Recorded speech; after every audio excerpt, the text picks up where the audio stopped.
program is brought to you by Newsworks in cooperation with the Eau Claire Area School Board. This program is simulcast on WRFP-LP 101. Good evening. I would like to call the meeting to order.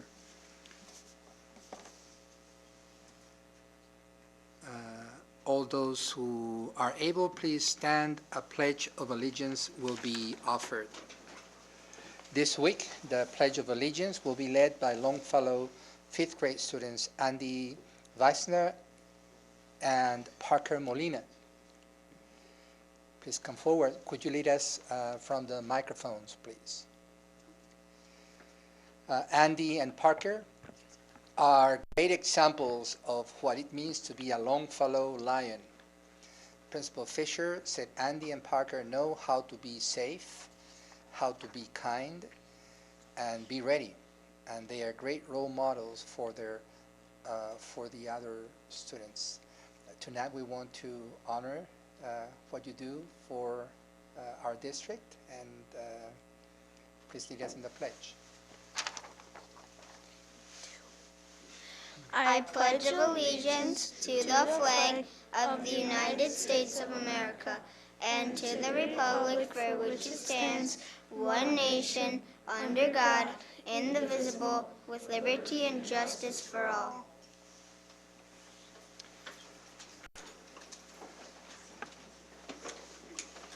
Thank you, Andy, and thank you, Parker. And thank you to Longfellow students. Are we in compliance with open meeting law notifications? Yes. Thank you. Let's do a roll call to verify the quorum. Commissioner Klinkhammer? Here. Commissioner Luganbill?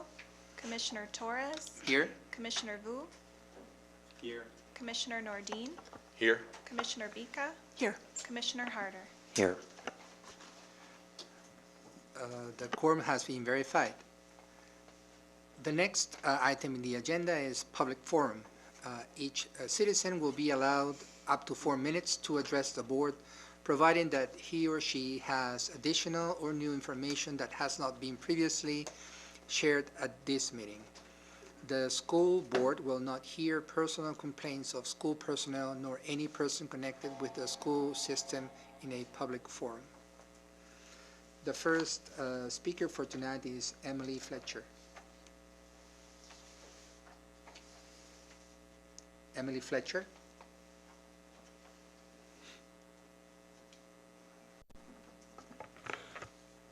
Good evening. My name is Emily Fletcher. I'm 16 years old and I'm a junior at Memorial High School. In my opinion, change begins with one. Excuse me, could you state your address, please? Oh, I'm addressing renewable energy in schools. Oh, E4850 Interlochen Boulevard, Oliva, Wisconsin, 54738. Thank you. Okay. In my opinion, change begins with one. One act, one person, one law. They all make a difference. I believe the school district's aim to commit to 100% renewable energy by 2050 is a step in the right direction. First and foremost, the decision will help the planet. According to National Geographic, the average temperature of the Earth is rising at nearly twice the rate it was 50 years ago. Scientists have concluded that the warming cannot be explained by natural cycles alone, but rather the effect of greenhouse gases emitted by humans. Additionally, current levels of the greenhouse gases carbon dioxide, methane, and nitrous oxide in our atmosphere are higher than at any other point over the past 800,000 years. The trapped gases heat the earth and lead to rising temperatures, rising sea levels, shifting wildlife populations and habitats, melting sea life, and more. Therefore, if Eau Claire were to switch to renewable energy, we would prevent local contribution to the global warming crisis. Another reason to switch to renewable energy is because it has been found to be more cost-effective in the long term. As of 2017, the cost of wind energy was $30 to $60 per megawatt hour. Large-scale solar costs are $43 to $53 per megawatt hour. For comparison, energy from the most efficient type of natural gas plants costs $42 to $78 per megawatt hour, and coal power costs at least $60 per megawatt hour. Furthermore, the International Renewable Energy Agency reports that cost for renewable energy is down in the report. is down. In a report, the agency noted that solar PV panels are more than 80% cheaper than in 2009, and the cost continues to lower. Depending on the market, wind turbine prices have also fallen by half over a similar period. Within the next year, it is estimated that the renewable energy generation technologies now in use will be at the lower end of the fossil fuel cost range, or even cheaper than fossil fuels. Schools around the country that have switched to solar energy reap substantial savings. Kern High School District in Bakersfield, California, for example, is estimated to save as much as $80 million in electricity costs over 25 years with its 22-megawatt project. To conclude, the Eau Claire School District should commit to 100% renewable energy because it will help the planet and benefit the school district economically. Thank you. Thank you, Emily. The next speakers are Connor Bentley and Ashleen Yates. They're going to share the slot.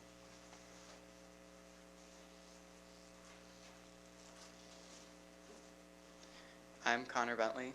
And I'm Ashleen Yates. My address is E2935 Haley Lane, Eau Claire, Wisconsin. Today we want to talk about why we want the school district to implement renewable energy.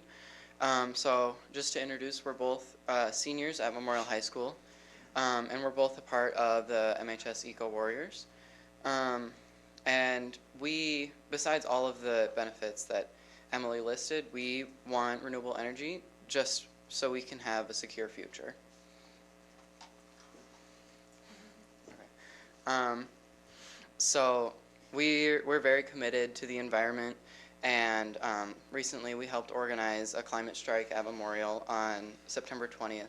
And we had pretty good attendance, and we spoke a lot about a lot of issues that are going around in this large youth movement that's been started. And overall, throughout the school district and throughout the community in Eau Claire, there's a lot of positive support for this issue, and it would bring the school board to good light if you were to approve this and move towards renewable energy. Yeah, personally, I know a lot of people just at Memorial and also at the university level are very committed to renewable energy sources and shifting to a greener future, as seen with the climate strikes, obviously, as he said. And I just think that it would be a move in the right direction with how we're seeing things are going to projected to turn out soon, just in the future. So, yeah. Anything? I also know Xcel Energy has begun to expand its renewable energy, so it would be very easy for the school district to begin to switch over just through getting energy from Xcel and their renewable sources. Yeah. I don't know what else. Well, that's pretty much it. So. Thank you.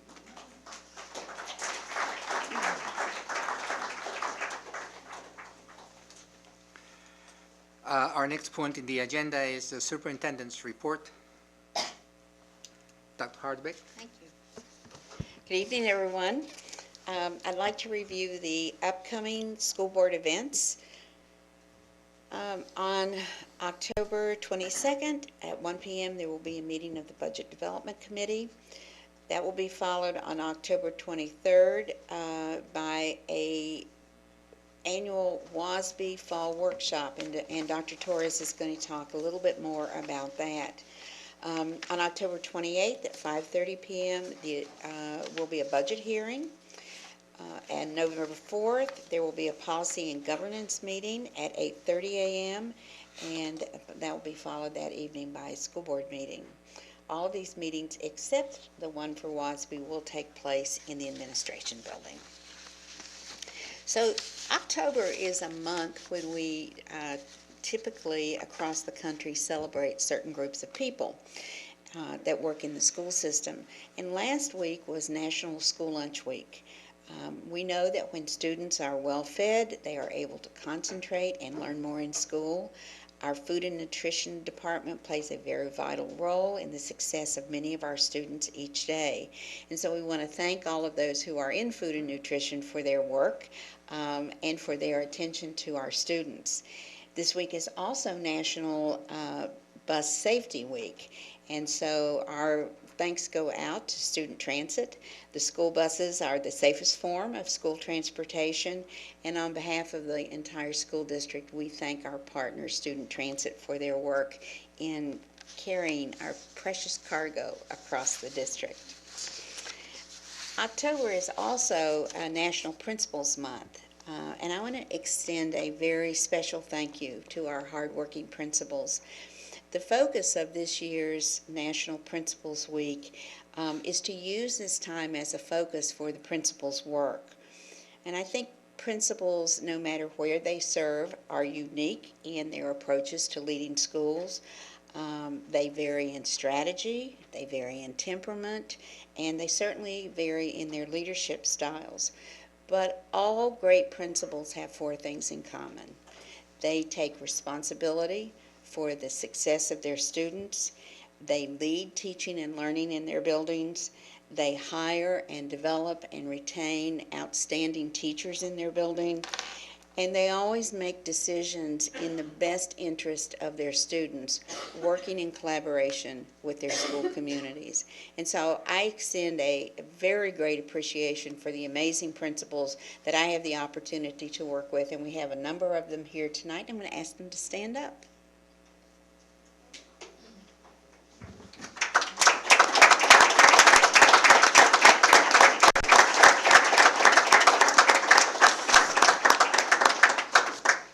And then in terms of our student recognition, each year the state superintendent can nominate students for the Presidential Scholarship Program, which recognizes the most distinguished high school seniors across the country. These students may be distinguished in academics, they may have exceptional talents in the visual or performing arts or creative writing, or they may demonstrate an ability and accomplishment in the career and technical and education fields, or they may combine all three of those qualities. Throughout the year, there is a rigorous review by a panel made up of state representatives, and then these students are selected to go on to national competition. And that is through the Commission on Presidential Scholars, who will select up to 161 scholars out of 14,000 school districts across the country. It is a tremendous honor to be nominated by your school district. And this year we are pleased to have 4 nominees. From Memorial High School, we have Robert Roach and Zachary Caterer. And I think Robert and Zachary might be here. If you are, please stand up. And from North High School, we have Taylor Walter and Austin Sandy. And are you here? I think, yes, there's. So I want to congratulate you. As I said, this is a very, very big deal to be nominated by your school and to be put into this national competition. And we wanted to recognize you tonight for your nominations and wish you good luck in the competition.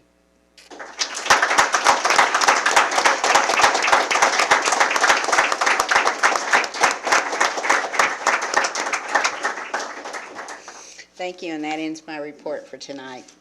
Thank you, Dr. Hardwick. The next point is the Board President's report. I have 2 items to share with you tonight. As Dr. Hardwick mentioned, on Wednesday, October the 23rd, is our WASB annual regional meeting and workshop. And the topic for the meeting is recruitment and retention of highly qualified staff.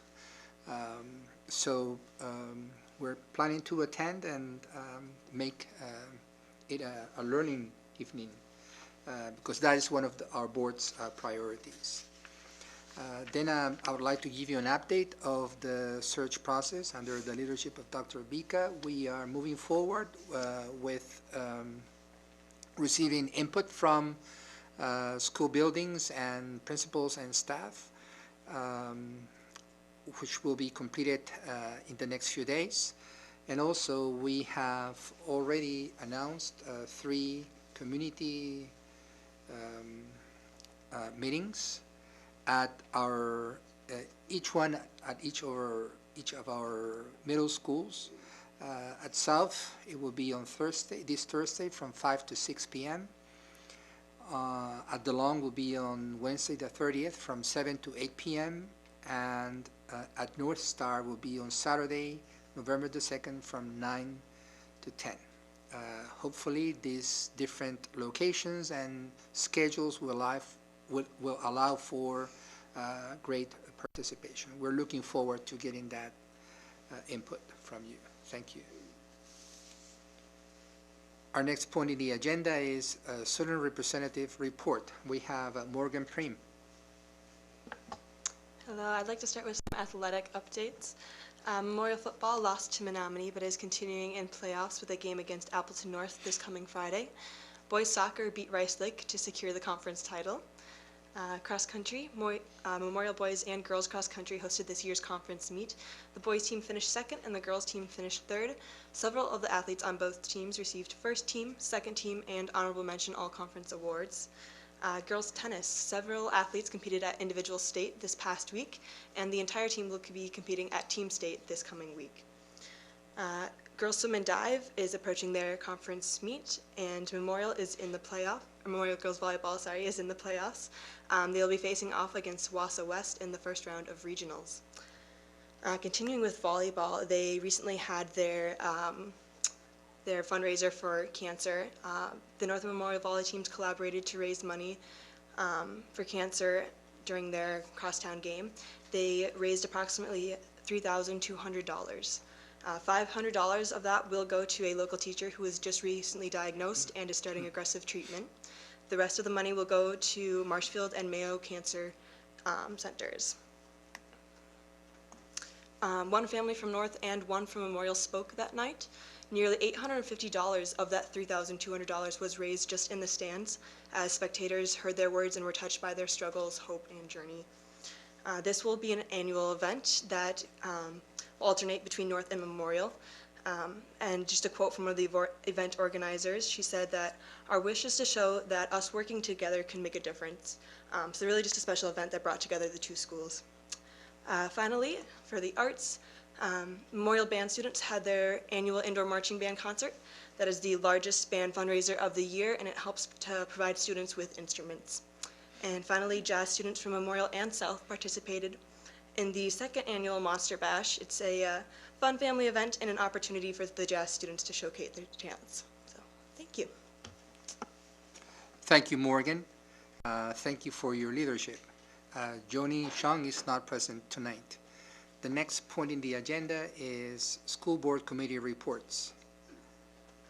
We'll begin with budget. Thank you. Good evening. The Budget Development Committee met on Tuesday, October 8th. We discussed, continued our discussion of kind of what we've been calling the backlog of work for the committee and prioritizing that work, triaging it. And we're going to continue that when we meet tomorrow on the 22nd at 1 p.m. Thank you very much. Demo and Trends. Demo and Trends met last Thursday. It was the first time we've met since the approval of the boundary changes. Kim Kohler gave us an update on the capacity issues, specifically focusing on the south side, which have not gotten better and are in fact probably more urgent. Then we had some good discussion around what Demo and Trends would like to do going forward, and I'll be asking for an agenda item later on to get an update to the whole board so that we can all see kind of what continues to be an issue at hand for the capacity issues in the 5 Southside schools that weren't affected by the boundary change. Thank you very much. P&G met this morning. We're moving with some initiatives. We don't have anything to present to the board tonight. Who am I missing? Oh, LEAP committee. LEAP met last Tuesday. We had a discussion about the makeup of the committee, the membership. We lost some members recently, so we put out a call to the schools to collect more teacher members. We also discussed our meeting schedule. And then we talked about Arctic Zone and a revision of their performance agreement, working with teaching and learning to get that done. And that was pretty much it for LEAP. I do have one other item I'd like to share that sort of falls into the realm of innovative programs that the district puts on. I recently went with one of our South teachers, Ms. Ruzeka. I always pronounce her name wrong. Ruzeka? Thank you. She's going to yell at me. But we went out to tour and review of what we do for certain students at South out at a facility called the Acres for Joy, which is a nonprofit organization that connects some of our students with more of a farm setting. They work with animals. While we were there, they were feeding the goats, which was quite an experience. But I would like to have the leader of that organization, I think it's Jeff Jackson, come and give a presentation to the whole board and really explain more in depth about the program that he has there and the good work that he's doing. I can't possibly do it justice in the same way that he does, but it was a really phenomenal experience, and I think you would all benefit from hearing the work that he's doing out there. So that'll be another agenda item for us. Thank you very much. The next point is legislative update. Commissioner Nordin. Thank you. Last Tuesday, DPI released the Certified General Aid to be directed to school districts across the state. Obviously, we are glad that the state sends us some funding, but tonight I would like to highlight the impact of school voucher programs on school funding across the state and here in ECASD. As many of you already know, each district has a portion of its general aid either reduced or withheld, as well as they have to pay a portion of their general aid to comply with state law regarding voucher payments for students to attend private schools. So this year, DPI estimates that the total cost of the voucher program across the state will be $349.6 million. These are public taxpayer dollars for education that are taken away from our public schools. For the 1920 school year, this school year, ECASD will pay just over $992,000 to fund students attending private schools through vouchers.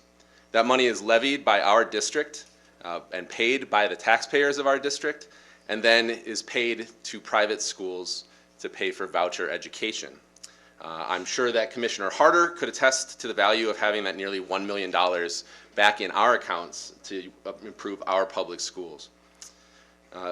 So that to say, vouchers contribute to higher property taxes, your higher property taxes, my higher property taxes, all of ours, because the district has to account for that money when we ask for referendums and levy taxes every year. So this is state law that has never been voted on or discussed at the state level, and is not even very transparent, since I don't know what portion of my taxes when I pay each year our property tax come out of are being sent on to private schools, and neither do you. It's not on it. So one effort that's happening right now, well, let me go back. First of all, contact all of your state representatives and tell them that public dollars should be used for public schools. One effort that's out there trying to have a little bit of transparency right now is Assembly Bill 299, and it's been around for a while, but it would show the breakout costs on a property tax bill of what part of your property taxes are going to vouchers. The bill is sponsored by many state representatives, including Assemblyperson Jody Emerson, who represents the majority of ECASD taxpayers. So her name is on this bill. But contact your representatives, and it's specifically if they are not on this bill, and tell them to get on this bill so we can at least know what portion of our tax dollars are being sent on to private institutions and not being used to improve our schools. Thank you. Thank you, Dr. Nordin. Next point of the agenda is our consent resolution. The board will consider approval of the consent resolution agenda items. For the consent agenda, the board has been furnished with background material on each item or has discussed it at a previous meeting. This will be acted upon with one vote without discussion. If a board member wants to discuss any item, it will be pulled out of the consent agenda and voted on separately. The consent resolution agenda includes 7.2 minutes of October 7th, 2019, minutes of closed session October 7th, 2019, gifts in the amount of $18,179.43 for the period of September 1st, 2019 through September 30th, 2019, payment of all bills in the amount of $6,511,456.31, a net payroll in the amount of $3,765,819.03 for the period of September 1st, 2019 through September 30th, 2019. Human Resources Employment Report, RFP for Architectural Design Services for Memorial Track Project, and Policy 453.12, Concussion and Brain Injury Management. I'll entertain a motion to approve the consent agenda. So moved. A motion has been presented by Commissioner Harder, and a second. Second. A second has been presented by Commissioner Klinkhammer.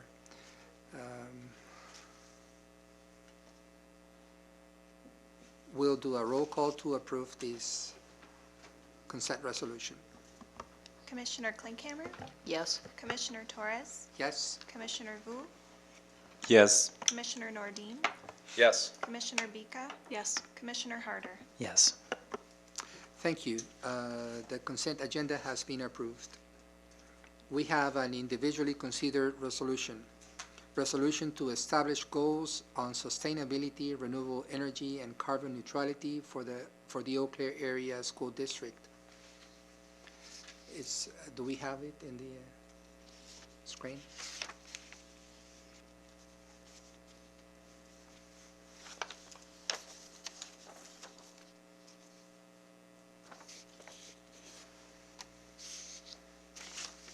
Shall we take turns to read each whereas? Yes? Okay, let's start with Commissioner Klinkhammer.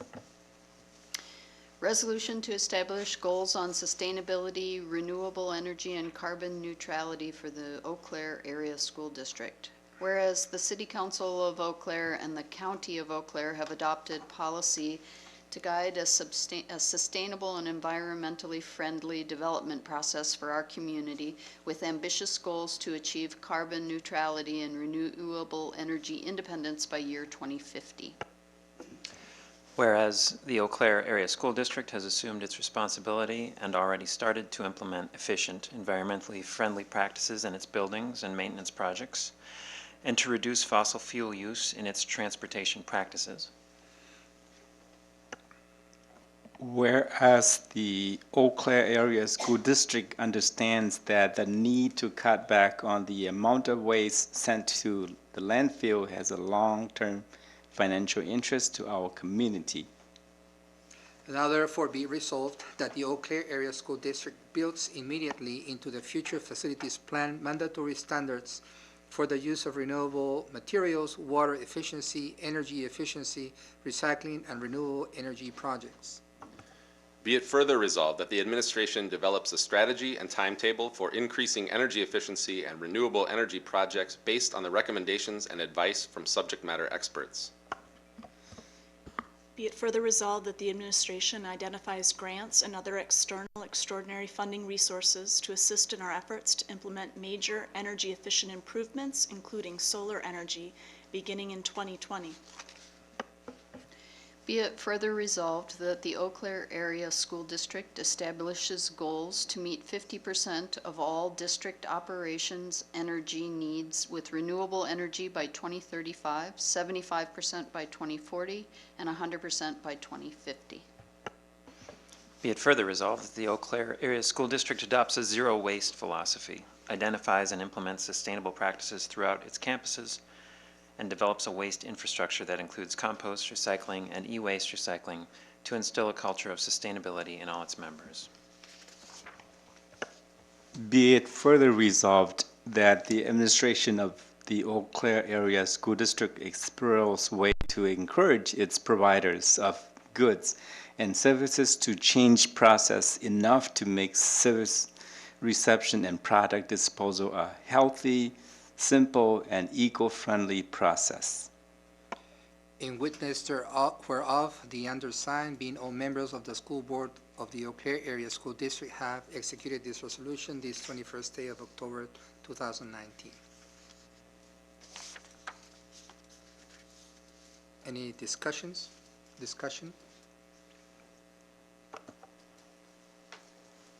Hearing none, then I'll need a motion to, yes? That's what I was going to do anyway. I move to adopt this resolution. The motion has been moved by Dr. Nordin, and a second?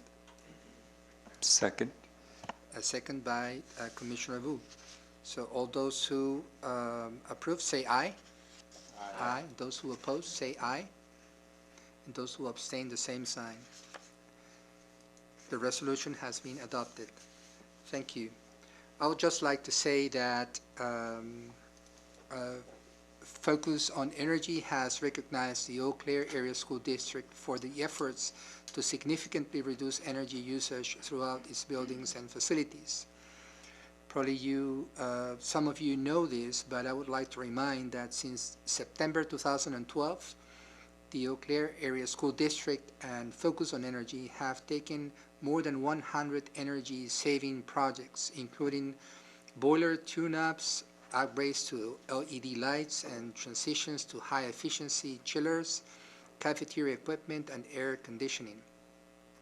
The district has also installed variable frequency drives on its heating, ventilation, and air conditioning equipment. According to Focus on Energy, the first year electricity savings from these projects translated to savings of $359,025.33 in first year avoided electricity costs for our district. In addition, the district saved $180,787.61 in first year avoided natural gas savings. Our district was declared a Green Certified District in 2014. Since then, the district has saved up to $500,000 per year in energy costs. All this money goes to school operations, which is where it needs to go. So now we are, I guess, making it official, and we'll continue on that path.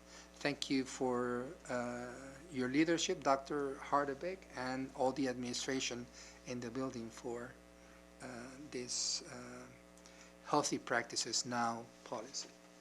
Thank you.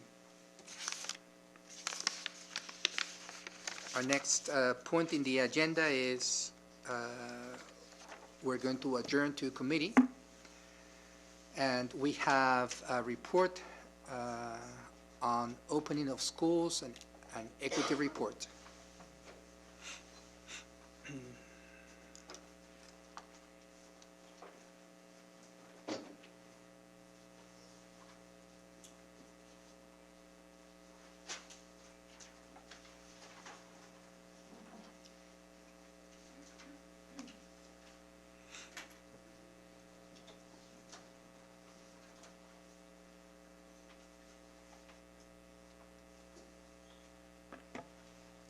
Good evening.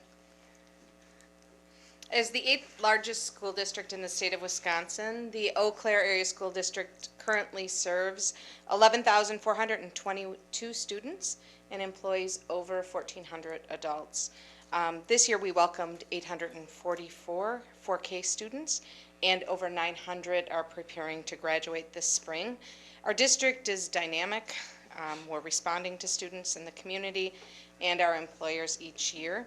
And we would like to update you tonight on some of the programs and some of the happenings around the district. We are committed to inspiring and preparing each of our 11,422 students to live creative, fulfilling, and responsible lives.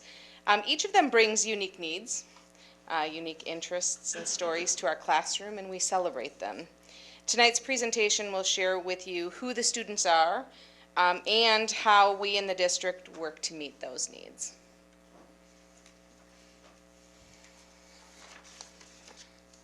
As we start 2019-20, you can see here how the students are dispersed throughout the district. This is always a snapshot in time. So we take one moment on one Friday in September and we count students. You can see on that Friday, the third Friday in September, these are the students that we had within the district. We have, like I said, over 900 students with senior status. The majority of them are traditional seniors, but it also captures our commitment to serve students in years 5 and 6 so that they too can be college and career ready after graduation. The classes of 2025 and 2026 are our largest classes. You can see there, those students are now in, or have been our largest classes. They're in 6th and 7th grade and have been consistently higher than the classes surrounding them. However, if you notice 4K, you can see that 4K this year has caught up. In fact, if you look at our early grades in general, you'll see that those grades have higher enrollment than what we've seen for the past several years. So you can kind of see the ebb and flow of district enrollment within this graph. Several years ago, we commissioned a study through the Applied Populations Lab at the University of Wisconsin in Madison. And our confirmed enrollments have continued to be higher than the projected enrollments by APL, which really reflects the steady growth in Eau Claire. In fact, one of our Demographic Trends and Facility Planning Committee members shared last week that Eau Claire has seen more growth in the last 5 years than it had in the 50 years prior to that, which could account for why we see the numbers that we do.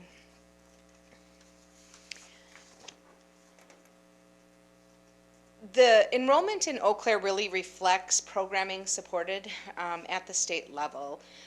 Like Dr. Nordine commented on earlier, it really allows families choice and voice in their students' educational plan.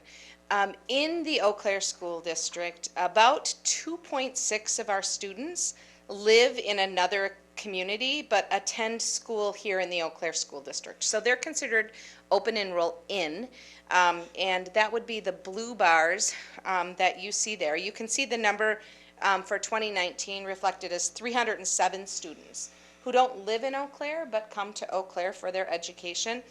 These families choose Eau Claire because of the opportunities that we provide here, such as specialized programming, advanced placement courses, partnerships with CVTC and the university, electives, and more. At the same time, approximately 5.1% of students live in the Eau Claire School District and choose to attend school in a neighboring district. This year, that accounts for 587 students. Some of these students attend virtual schools from other districts. They might attend closer to where their parents work. Or in many cases, they lived in one district and then their parents moved to Eau Claire and they just chose to stay in their previous district. The good news is that open enroll out, the yellow bars, if you compare 2018 to 2019, has decreased. And that is one of the goals that we're focusing on, is serving students that live within our attendance area within our district. Why some of this information is important is because each of these students impact funding. So when Abby talks to you later about the budget, you will see that how students or where students attend really determines where the dollars are assigned to the district. So for example, a student that lives in our attendance area and attends an Eau Claire School District school full-time, we're projected to have revenue of approximately $10,000 for that student. But if the student attends another district through open enrollment, so if they open enroll out, we receive that dollar amount, so you can see open enroll out. We have a revenue of about $10,000, but then we pay a certain dollar amount to a neighboring district. And the same thing for students that are open enrolled in. We receive a portion of funding from that other district. 4K students are adjusted at about a 0.6. So you can see for our 4K students, each of them, we receive about $6,000 per year to serve them. So we really build our budget and our programming needs around the strategic plan and what meets the needs of the students that we serve. And so what we would like to do with the rest of tonight's presentation is kind of walk our way through the strategic plan and let you see a little bit about how that's unfolding in the district for 2019-20. So I'm going to share with you our partnerships with family and the community. And I wanted to talk first about community voice. So during the 1920 school year, we really are committed to hearing the voices of those that we serve. We have several district level committees that not only include but really rely on community members to influence district decisions. So you can see up there committees such as the LEAP Committee or Demographic Trends and Facility Planning or the Family Advisory Council. These are committees that meet regularly and rely heavily on our community members, serving a role in sharing their ideas. Our schools also have community voice within some of their groups, such as the PTO or the PTA or the booster clubs, the Eau Claire Virtual School Advisory Board, the Charter School Governance Board. We really rely on community voice in those groups as well. And then through things like listening sessions and Your Voice, we've heard all the celebrations of our community members, but also the concerns of our community members, and we really try to be responsive to the voices that we hear. We also know that our families count on us to keep their children safe each year, and we take that responsibility very seriously. You can see this year in 2019, we have secure entrances at several schools, and we also have planned for the summer of 2020 a secure entrance to be built at Roosevelt. And with that, 100% of the facilities in Eau Claire will have secure entrances, which we know was a priority. This year also is year 2 of the Department of Justice and Office of School Safety Grants, and you can see a shift in the focus this year with the work of the grant. So last year was a lot of facility work. This year, the biggest priority that we have are focused on violence prevention. So you'll see focused efforts at understanding adolescent mental health, learning more about digital threats to student safety, developing threat assessment protocols and ensuring that teams are in place at each school. This is the work that will really help us meet the unique needs of those 11,422 students and what they bring to the classroom. So we'll be focusing our efforts this year on developing staff expertise in that area and being able to respond to students. The work that I've shared around family and community partnerships really is visible. Each of the programs and the partnerships that you'll see on this slide here is directly connected to our commitment to families and the community. The Safety Oversight Committee partners our school district with the Eau Claire Police Department. It partners us with Student Transit, with the Eau Claire Fire Department, and many organizations within the community focused on keeping our students safe. We have this year a mental health coordinator within the district. We have made a concerted effort with our language to be inclusive. So we have family teacher conferences, and you'll hear Dr. Hardebeck refer to the Family Advisory Council. We're partnering with Restorative Justice around vaping to help address the epidemic of vaping in our community. This is the first year of the Eau Claire Virtual School, which really came through a conversation with a family about a year ago, wanting to stay within the Eau Claire School District, but looking for an online option for her children. And we've partnered this year for a business management dual degree with CVTC. And we also have the dual immersion program. So those are all things that are new this year and are based on the voice of our community members and our family, and we're excited to share them with you tonight. And I think, Jim, are you up next?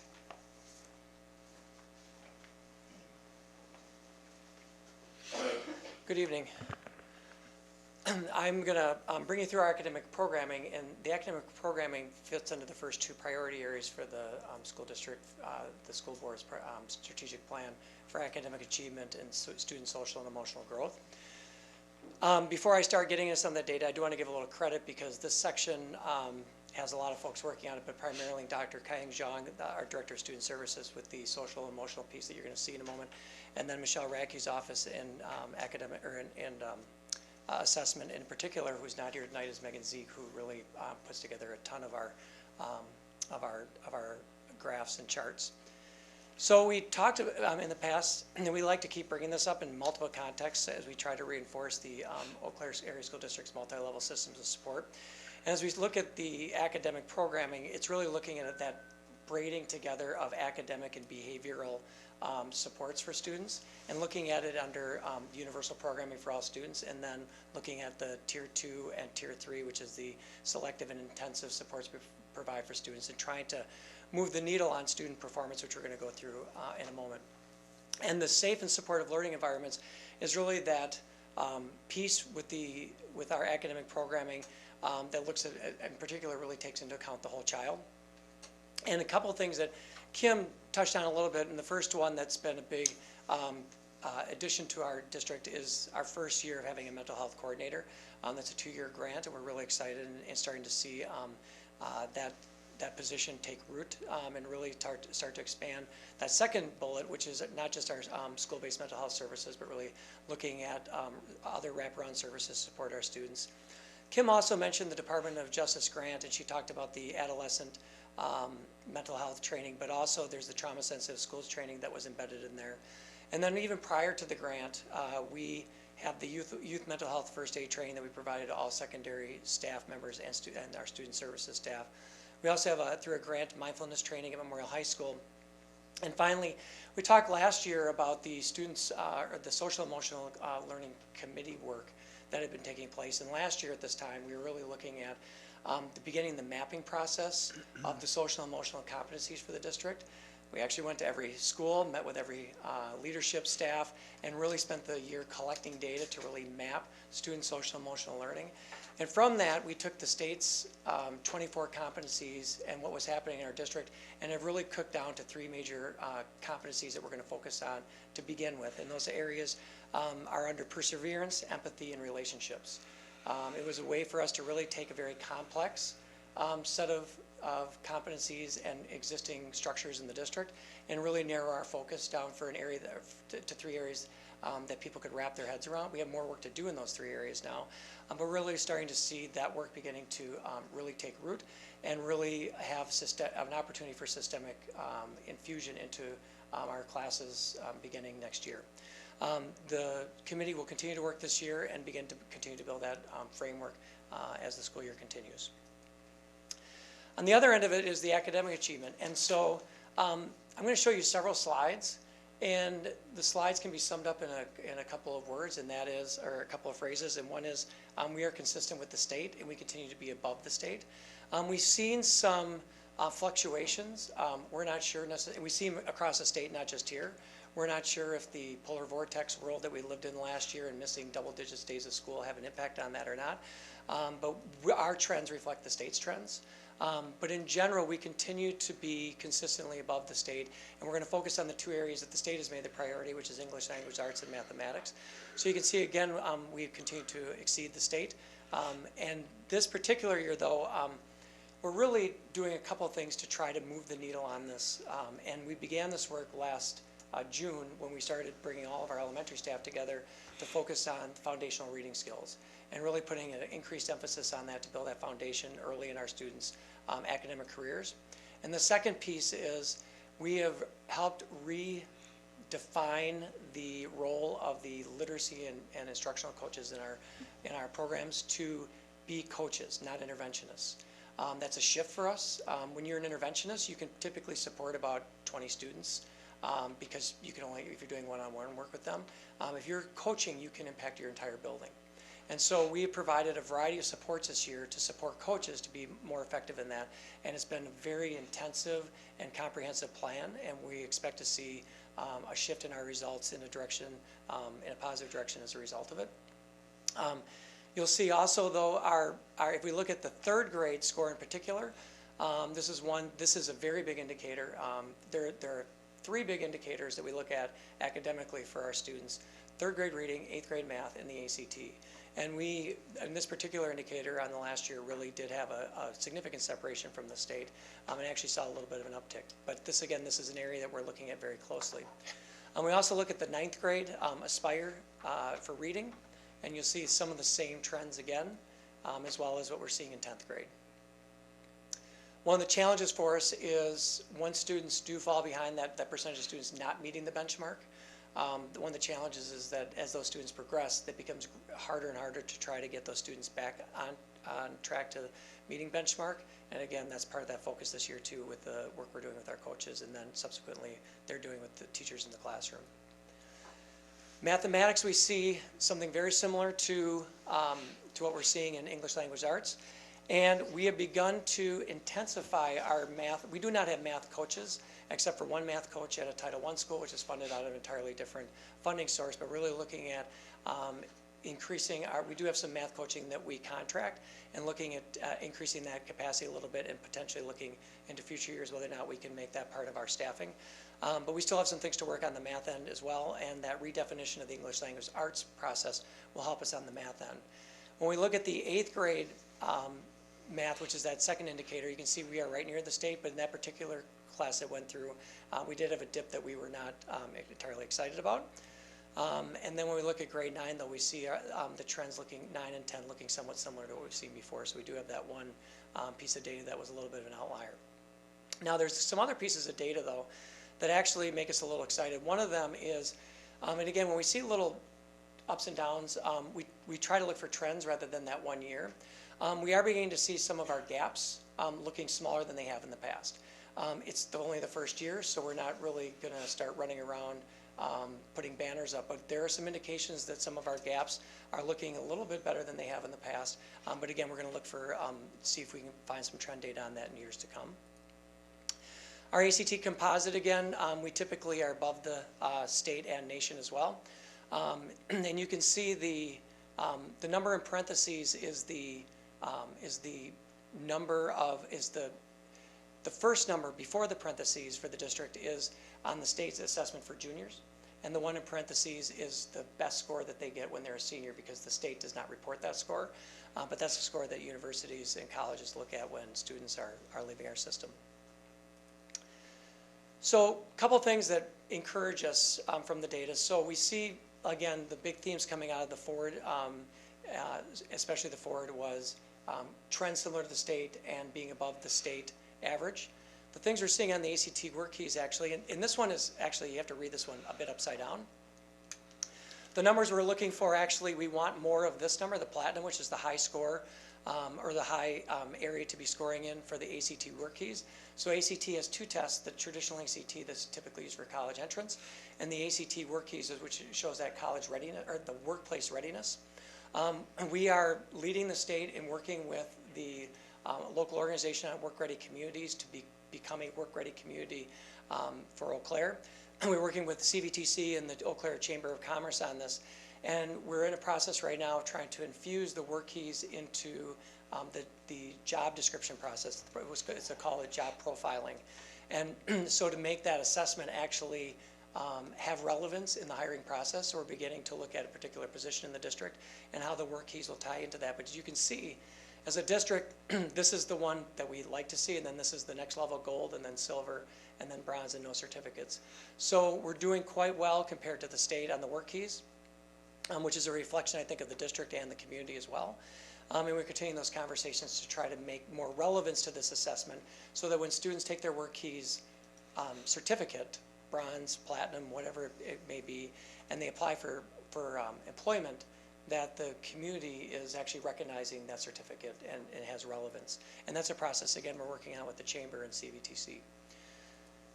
The other thing we're seeing is for advanced placement courses, you can see we have an upward trend, and you have something that looks like a plateau for the last 3 years.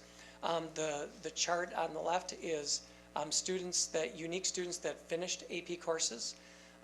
Some students take more than one exam, so that's the orange, the number of exams taken. And then finally, it's the number of exams passed. Well, if you do the math here and take 751 divided by 1012 and you round it, you get 74% of our students are passing the test. This is a really high percentage compared to the nation, and especially considering that we really try to encourage all students into advanced placement. We do not try to create barriers. So in the past, districts, including ours, used to have barriers into advanced placement. An example of a barrier might be you need to have a C or better on a prior course, something that would sort of gateway a student out of it. We are really trying to make sure that all of our students see it as an avenue for them to take that course. But the thing that excites us a little bit here is that the pass rate, which is this number, the number passed divided by this number taken, was at 74% and then started to climb to 76 and then 78%. So we've actually seen in the past 3 years a nice little trend upward of the pass rate on the exam. And finally, the last slide here is the post-secondary credits. And these are students that are earning credits either from advanced placement, Project Lead the Way, from testing. They might be taking a CVTC course, UW Eau Claire course through early college, the early college credit program, the Start College Now at CVTC. So we're continuing to see the number increase of the students earning post-secondary credits up to 86%, and really hoping to see that number climb to 90% for next year. So that gets us into the staff that support our students to do this, which is going to be Kay.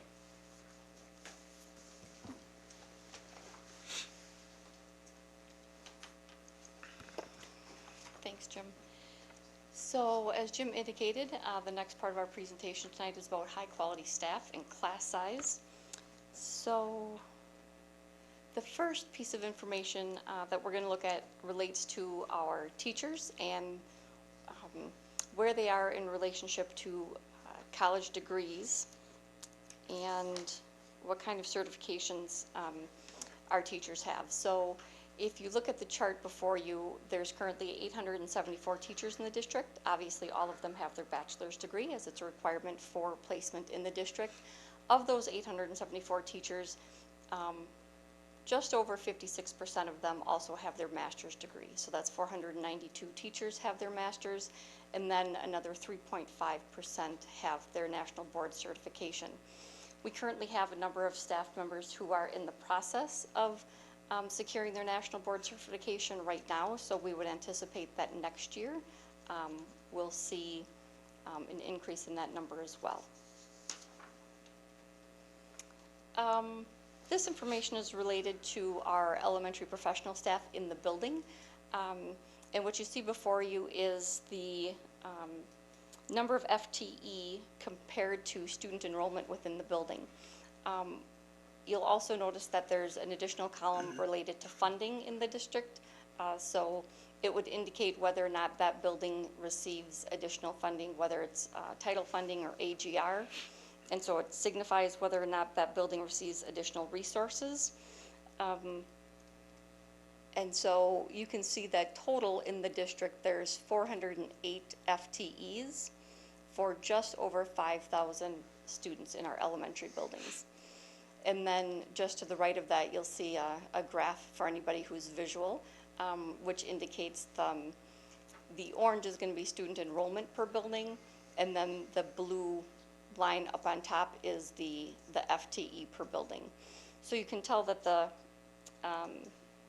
graph shows that when there's additional resources in the building for, again, title and AGR, that their FTE line is going to be higher than what their student enrollment line is. And that's, again, because of the additional funding that's available in those buildings as a result of the AGR and title. Again, the same information now for the secondary buildings. Just shy of 400 FTE for all of the secondaries for just over about 5,800 students. Again, the same chart on the right with student enrollment being in the orange and the FTE being in blue.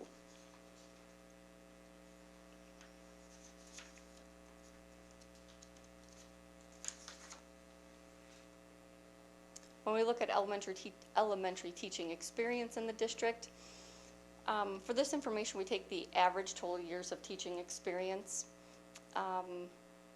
And so you can see that the range here goes from 15.92, almost 16 years, to almost 10 and a half, with Longfellow leading at the top of the pack there with the most veteran teachers in their building with the average of almost 16 years.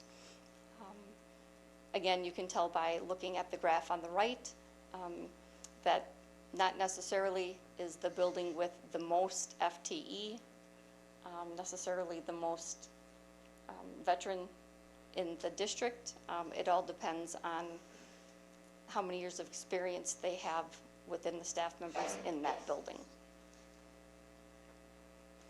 which is clearly evident when you look at the secondary building, because if you look at the chart for McKinley, we have 8 FTE in that building, and yet they have the highest average years of total teaching experience at the top at 16.3. So if you look at their little blue mark on the bottom compared to the orange line way up on top, there's a clear discrepancy there. So you can tell that it absolutely doesn't correlate to one another. This piece of information shows our schools where we provide students the opportunity to engage with staff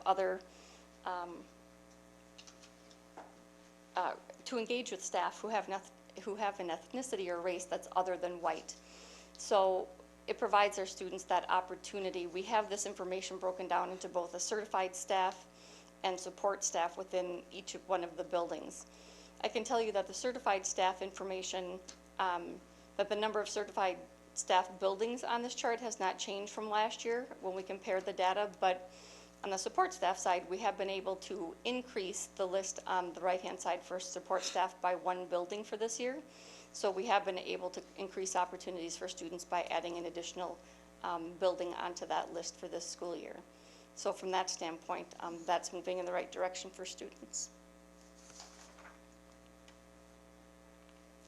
This piece of information, each year we share with the board some support staff numbers in the district related to certain positions, and we provide the number of FTEs in these positions each year. I can share that both our special education assistant positions and our bilingual education assistant positions, we have seen an uptick in both of these positions regarding the needed FTEs to support our students for the past several years. So this has been an increase in the information that we've provided. Elementary support staff by FTE in buildings. So again, here you can see, similar to what I'd shared with the certified staff. This particular chart is listed by FTE and how many support staff by FTE are in each of the buildings, again, highlighting which buildings have title and AGR support. So you can see that that's listed from 23.7 FTE to 11.4 FTE for a total of just over 216 FTE for just over 5,000 students. Same piece of information for the secondary buildings. Again, just over 166 FTE for the 5,800 students.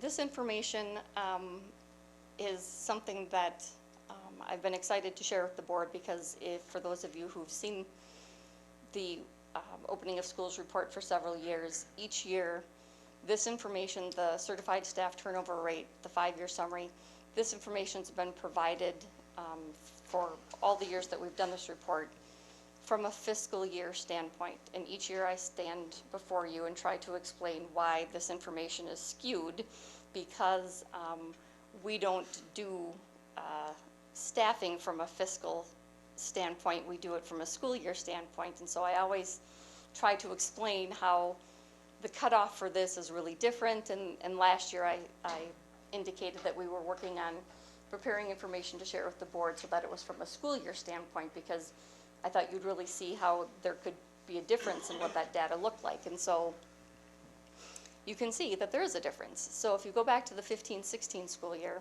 at that point in time I presented that the turnover rate was 87.3 FTEs, and that the actual percentage was 10.42. But if you look at the next grid over, you'll see that when we do it from a school year standpoint, that the turnover rate for FTEs is actually 83.4, and that the percentage drops down to 9.95. And again, if you just go down the grid, the percentage would go from 7.14 to 7.0. 8.25 that particular year. It was skewed the other direction. 8.25 to 7.7, and then the following year was the year that it was skewed the opposite direction from 8.5 to 9.74. And then just this year alone, if we were looking at it from a fiscal standpoint, it would have been 2.19% to this point in time already, where if we look at the school year standpoint, it's 0.46. So moving forward, we'll present information from the school year standpoint, because from a turnover rate for staffing turnover, we look at it from a school year standpoint, not a fiscal standpoint. And so that's why the grid on the right makes much more sense. So we have been able to now go back and tabulate all the information for that 5-year summary, and you can see the difference before you. Just going back to last year, and again, this is going to be based not on fiscal but on school year. Last year's staff turnover rate for the certified staff. We look at this each year to see if there's some kind of glaring information that's going to cause us to look at things differently. But with the information that were provided in the notices that staff provide to us, out of the 82.9 FTE that turned over last school year for certified staff, 2.7 of those were related to spouse getting a new job. 2.4 were somehow related to health issues, either for themselves or a family member. 15.7 of those FTE moved to another district. 30.1 FTE resigned with no reason stated. 26 of them were for retirement, and then 6 were just other that didn't fit into any of those predetermined categories. So all of those together made up the 9.78% turnover rate. Another area that we look at for the recruitment and maintenance of high quality staff is our mentor program. So this is a piece that we use significantly in terms of recruiting potential teachers to come to the district.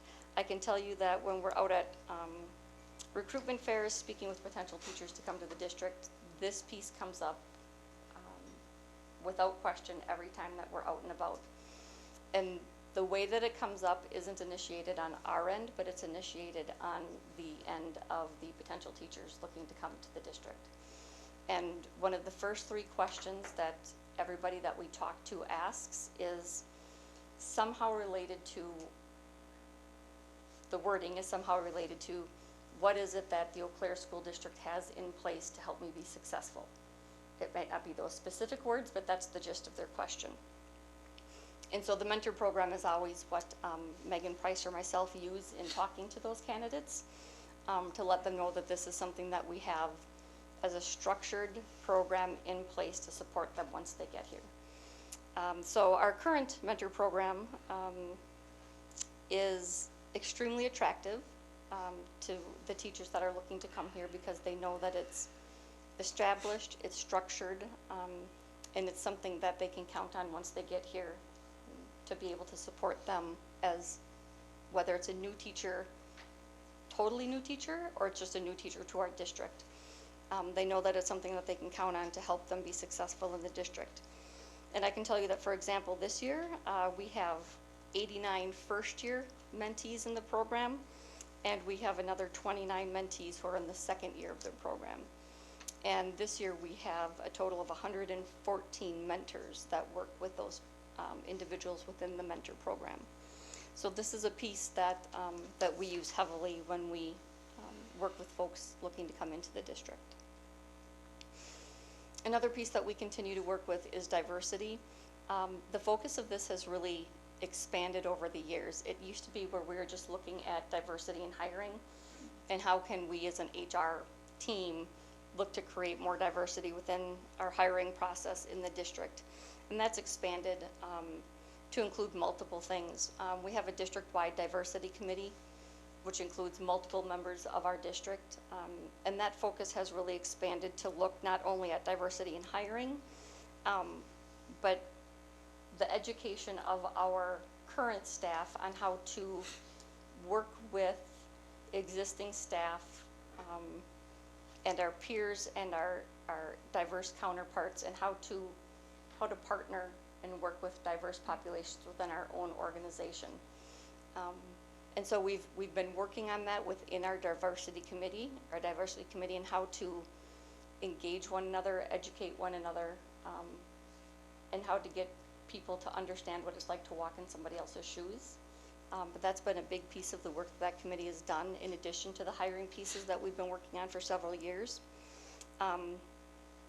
That group has also partnered with the UW student organizations and trying to build relationships with that group to not only help to bridge what the 2 organizations can do to assist one another, but just educate the student organizations about the opportunities that are available within the district, both for educational purposes and employment. And I think that that's been very eye-opening because I don't think that the student organizations had any idea that there were things you could do for employment purposes within the district other than just being a teacher. So that partnership has been, I think, beneficial on both parts. The implicit bias training, we started this several years ago on a narrower scale, and that's expanded not just to the administrative hiring, but 2 years ago expanded that so that it would go into the buildings with a train-the-trainer program, and then filter down into all of the hiring that happens in the district. We continue to work on that and work with our building principals as they work with their building hiring teams, so that each time we look to hire a position in the district, we're sure that the implicit bias training is part of that process. And we will continue to work with building principals and any other hiring managers to be sure that that training is happening, and that any kind of tweaks or modifications that need to happen are happening with that program. And then our Educator Rising program. This is kind of our Grow Your Own program, trying to make sure that students who are interested in any form of an educational program, that's happening within our high schools. And so we have programs that exist within our high schools and as we continue to work through that, it's providing open doors for students in the high school who are interested in pursuing education, and that program continues to grow with each year. Health, wellness, and safety. Maintaining a level of health, wellness, and safety for our employees is key in making sure that we're maintaining high-quality staff. I know that information related to the success of the workers' compensation and the EAP, that information gets shared with the board throughout the year at different points in time, but I'll just provide some highlights and key points. The Eau Claire School District received an annual dividend for workers' compensation that exceeded $213,000 for the 2018-19 school year. As we reviewed the employee injury data, it shows a steady decrease of the amount of injuries and claims that workers have received from being injured at work. I can tell you that the feedback that we get from our partnership with Real Living, who we have that we partner with on our Trifecta program, which is what our injured employees use when they do get hurt at work. That information tells us that when somebody is hurt at work and they use the Trifecta program, that they value the partnership that we have with Real Living and value the amount of resources that we put into that program to be able to bring employees back to work in a seamless process, and that we don't rush them back to work and risk injury again.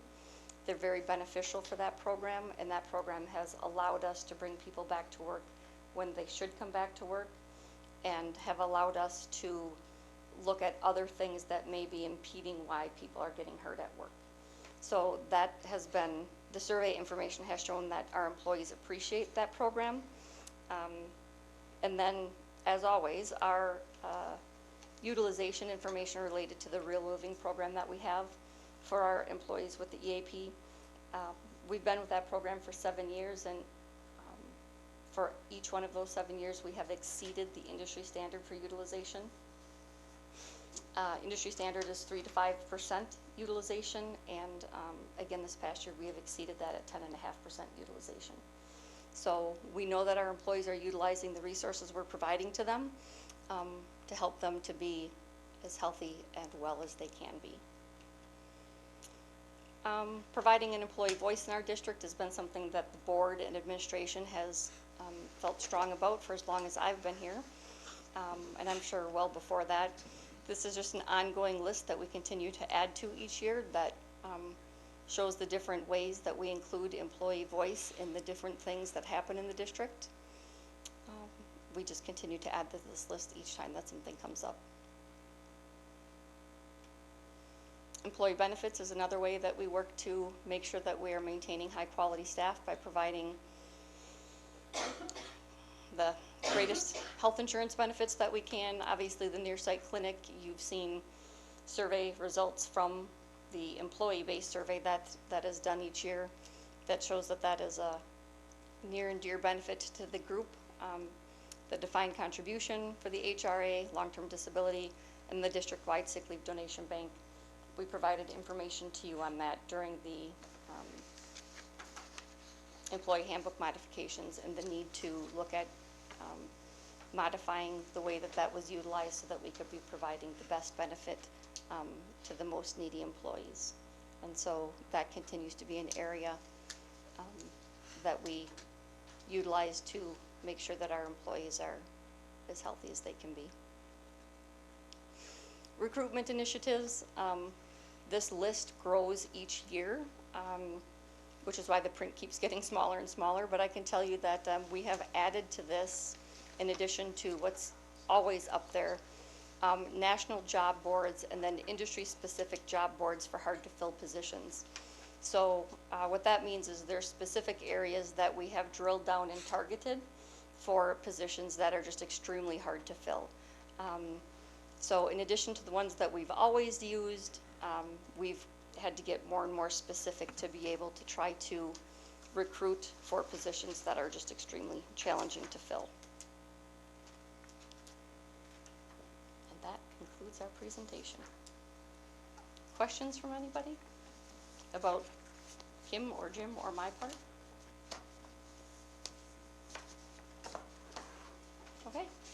Thank you. Any questions from, yes, Dr. Beacon? I wanted to ask about the, well, thank you for the presentation, sorry. I want to ask one question about the section on certified and support staff of color.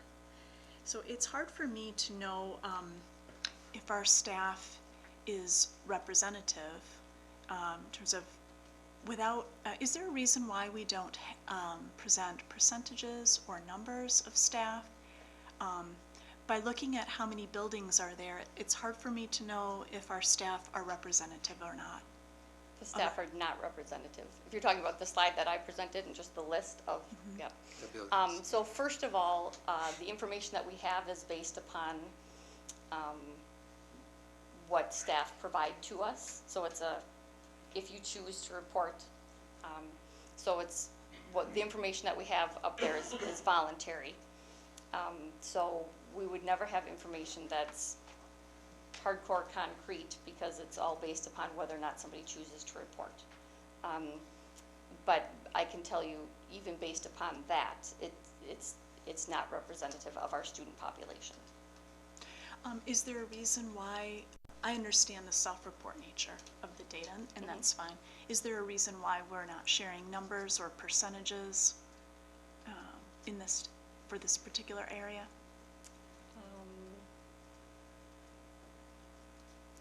I just want to make sure I'm understanding your question. So, for example, certified staff at Memorial, you're looking for a percentage of how many certified staff at Memorial are other than white. I don't know if the building translates into one person, or does each building translate into one person, or more than one, or? And so that's what you're looking for? Okay. And I don't know that off the top of my head. I mean, we can look at that for next time. Yeah, I think I would also really appreciate if we could do the multi-year comparison that we do with other data to see where there are areas of growth or not. And I don't know if, so for me, from hearing in the opening years of the opening school report, this seems like an area of weakness that's each year. I don't know if it's for a future agenda item. The district-wide diversity committee, I feel, I guess, kind of stuck as how are we making progress in this respect. So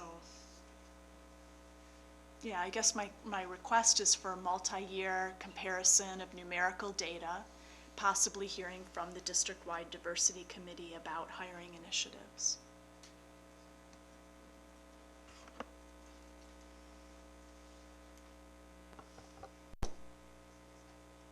I have a question. Do you want that as an agenda item? If that's appropriate, yeah. Okay. Thank you. Yeah. Dr. Nordin? I just had a question about the turnover rate. I see that it's a little uptick, and that may be cyclical. I know I have a couple of close friends that resigned from the district this year, and I just wondered if there, we had the list of for what reasons people were or not giving. I just wonder if there's any sort of formal exit interview process that the teachers go through, school by school, or if that's individual to each school, just to try to gather more information. Obviously, retention is an issue that we're working on, and thank you for that. Sure.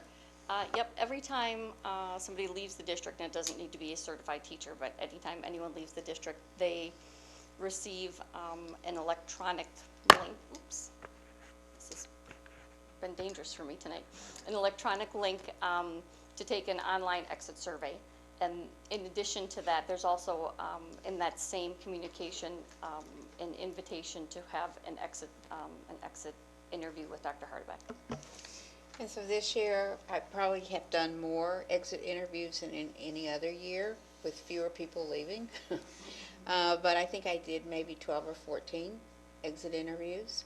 And, the feedback that you get is like people reflect on the end of their career. In many cases, if they're retiring, if they're not retiring, sometimes they'll come in and talk to you about why they're leaving. Is there an opportunity, do the principals at schools, sometimes the relationship with a principal, of course, is different than a relationship with a superintendent. Are there opportunities for exit interviews at the building with people they work with every day?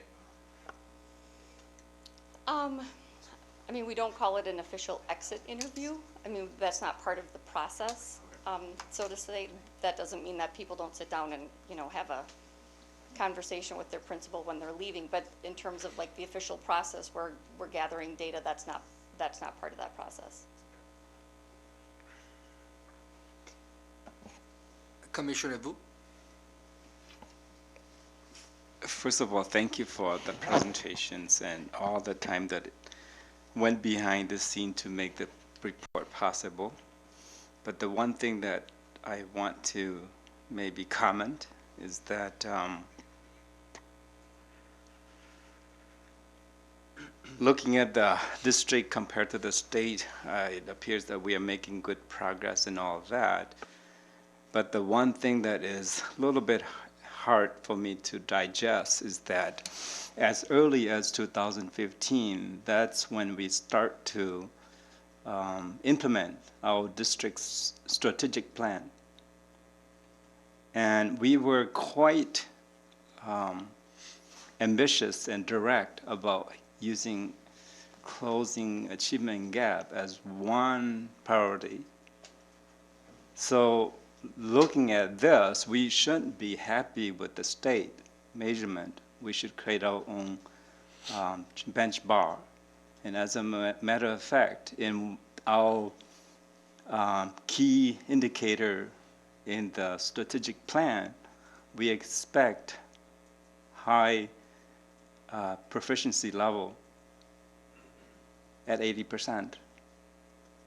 So I'm just saying that perhaps maybe we are misaligned the action, or maybe we are not that ambitious as we were in 2015. So as a district, this is a challenge for us.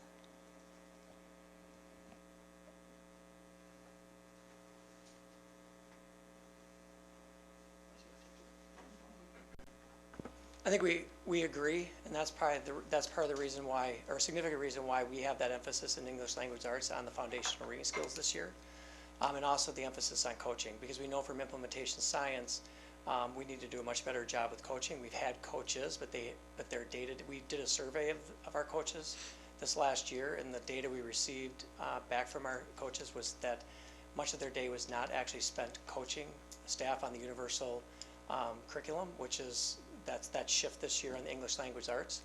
We also formed a team over the summer to now start our analysis on the math program. So we have a math multi-level systems of support leadership team that began their work in July. They meet monthly, and they're beginning to work through some of the same issues that we've worked through in English language arts. So we agree, we have same level of concern. Like I said, we've seen some of those gaps, some interesting one-year data points. We have not seen trends yet, so before we get too excited, we want to see. We also want to make sure that gaps are closing because students are rising, not because other students are dropping. So we want to make sure that we see all boats rise, if you will. But again, we agree, and so that's the shift for English language arts and what we're starting to work on for math. Thank you. Any other question from the board members? From the audience? Hearing none, we're going to say thank you to the presenters for this report.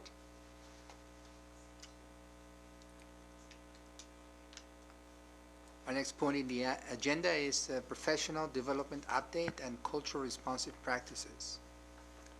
So it's interesting because the question Commissioner Vu just asked is actually tied with this next presentation, is how do we prepare our staff to be more effective. And really, when we start looking at, this isn't just priority area number 4, which is high quality staff, but it's also ties into some other priority areas that we'll talk about. And back to, I'm glad you referenced the strategic plan, because when the systems assessment first came out, before that led into the strategic plan, one of the feedback we received back then was we really chased everything as a district. And we're really trying, and we still have multiple pressures on us to reach, and you saw the list of the new things that we're doing, and yet we're still trying to limit the scope for our staff because we know if we can do a limited number of things well, that will translate into performance in other areas. And so what you're going to hear is this title. It's interesting. There's three terms you're going to hear tonight. One is your professional development. The second is culturally responsive practices. But the third is the vehicle by which we work through that, which is professional learning communities. And so, just like those other areas that we mentioned with English language arts and math, in working with our principals and then working with our staffs, we have renewed our focus on professional learning communities because we know that from the research on successful schools, when they look at the things that are most prevalent in schools, in successful schools, is that they have a culture of collective inquiry, which is through a professional learning community structure. And so you're going to hear some examples of that coming up. We have we had a large number of principals stand up earlier. They're also going to stand up again in just a moment to give their perspective on how that looks in their buildings. But a couple things before we do that is we have also as a group worked on some structural mechanisms to support this. So for example, the calendar, having PDIP days, having professional development Wednesdays, which are directed by the buildings. And then also looking at summer, we have a large number of committees and teams that meet in the summer. I just referenced one with the math one. That ranges. We also have everything from kindergarten. We did a training which is called SMART, which really works on activating the brain. We do Orton Gillingham, which is an intervention for reading. We have academic career planning, the software Zello. I mean, the list goes on. The number is significant of the things we do in the summertime.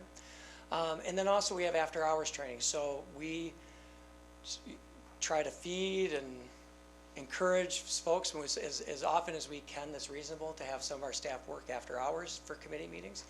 We have an instructional technology leadership team that meets periodically. We have a science leadership team that meets monthly. We have that math leadership team I talked about, they meet monthly. So we have lots of teams. The national boards team that you just saw up there earlier that Kay referenced is meeting typically on board Monday nights about once a month. So there's lots of activity in this building and others in the evenings as well to try to support the continual learning of our staff. They work really hard and there's not enough hours in the day. We try to use data points to really focus that learning and we'll try to give you a snapshot of what that looks like. But again, in the strategic plan, and we are, Michelle Rackey's office in academic services has been working on a model to really better assess our professional development outcomes to academic achievement and the social and emotional growth of students. And the collaborative cultures, again, is that vehicle, and professional learning communities, not as a noun but as a verb. It's the process by which we function to invite staff into that collaborative inquiry or collective inquiry. And again, that learning on professional learning community is about adult learning, because when adults learn from one another, their ability to improve practice grows quite a bit. We showed this slide a year ago, and this is from a combination of efforts from the Department of Public Instruction, the Wisconsin RTI Center, and the Disproportionality Technical Assistance Network. This is really looking at the belief systems for staff, which is in these two wedges, and then getting into the knowledge that staff have, and that typically is where and this is where that coaching piece comes in, because this last piece is about the skill building. And it's one thing to try to inform people, but it's a very different thing to try to coach and support. And by coaching is very different than supervising. Coaching is providing feedback, it's providing an ear to a staff member, it's helping work with that staff member on the goals that they're trying to achieve. And so really this piece about developing skills, but also through understanding that we work with a diverse set of learners. And we talked about the staff that do they represent our students, and we know that our students, we have nearly a quarter of our students in this district are students of color. We have students that come from economic poverty, they experience poverty, special needs. English is not their native language. And so trying to develop those skills and develop those culture responsive practices. So what are examples of culture responsive practices? They are typically practices that are high achieving for all students. So it's things like think, pair, share. It's like conferring. It's specific feedback, understanding similarities and differences, summarizing and note-taking, things like that seem like, you know, oh yeah, that doesn't seem like a big deal. Or like yeah, we do that, but to do it with intentionality and purpose and consistency in a way that is supportive of student learning, that shifts you from that knowledge to the skill piece. You've also seen this slide before, which is really looking at the whole child and growing our students. And we think of this in terms of transition, that thought of culture responsive of all students in terms of creating the equitable opportunities for students. And that really, this piece was really a driver to, and you've seen this now the second time tonight, our multi-level system of support and looking at professional development through that. And if you look at the bottom, when you do that, you provide equity for all students. It's that access opportunity and then, of course, the success. So to give you a snapshot, we're going to talk most of this conversation about work at the building, because when principals engage with their staff and they do professional learning community or facilitate professional learning community functions in their building, we know that that has a significant impact on student performance. But we also have work happening at the district level as well.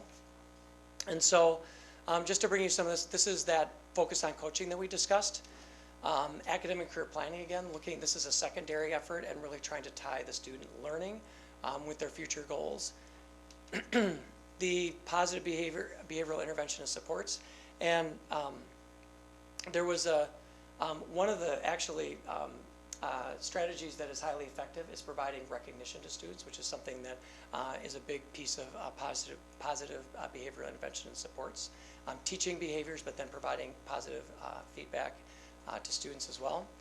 Our nonviolent crisis intervention has been an ongoing effort for our district in terms of mitigating behaviors that can escalate.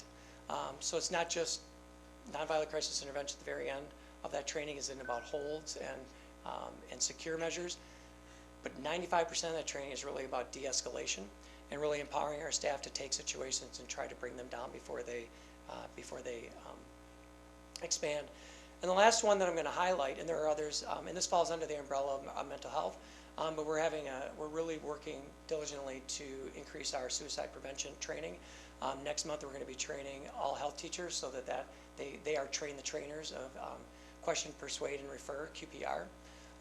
We also have, and we mentioned this in the prior presentation, the mental health training, adolescent or youth mental health first aid, trauma-sensitive schools, and of course the social-emotional learning that we discussed in the last presentation. Some other district teams that we have working as well, and these are the ones that are more focused around curriculum specifically.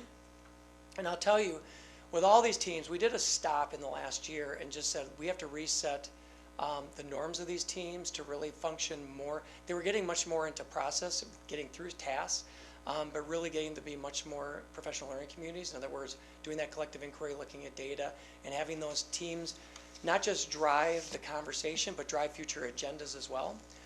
That has been a real positive change in some of these teams. And so the English Language Arts, the math alignment as well.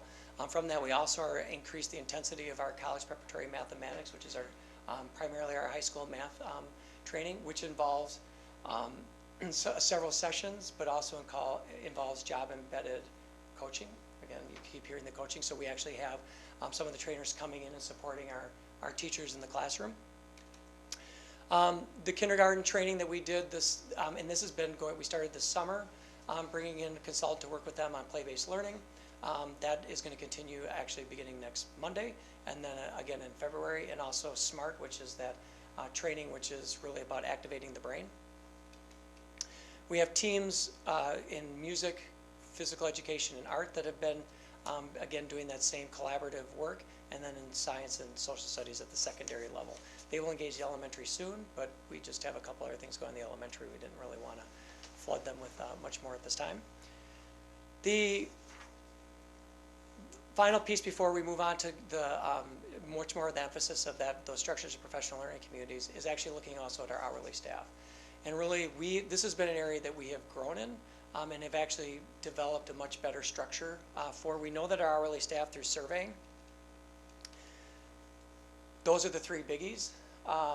Actually, the big ones are usually technology and behavior, but we know safety and security is a large one. And we've been developing training structures for them. The greatest challenge we have for our hourly staff is trainers, because often our certified staff are the trainers. And so we've recognized that, and we're building our capacity more among hourly staff to be trainers for themselves. And so that we have a plan in place to increase that capacity as well.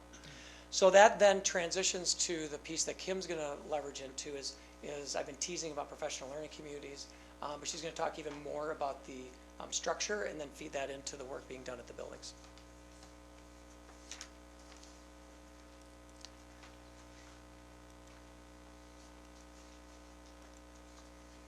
So I would like to talk with you a little bit about professional learning communities, which really are the tool to advance the work that Jim just shared. And I could talk about this forever, and I have 2 slides.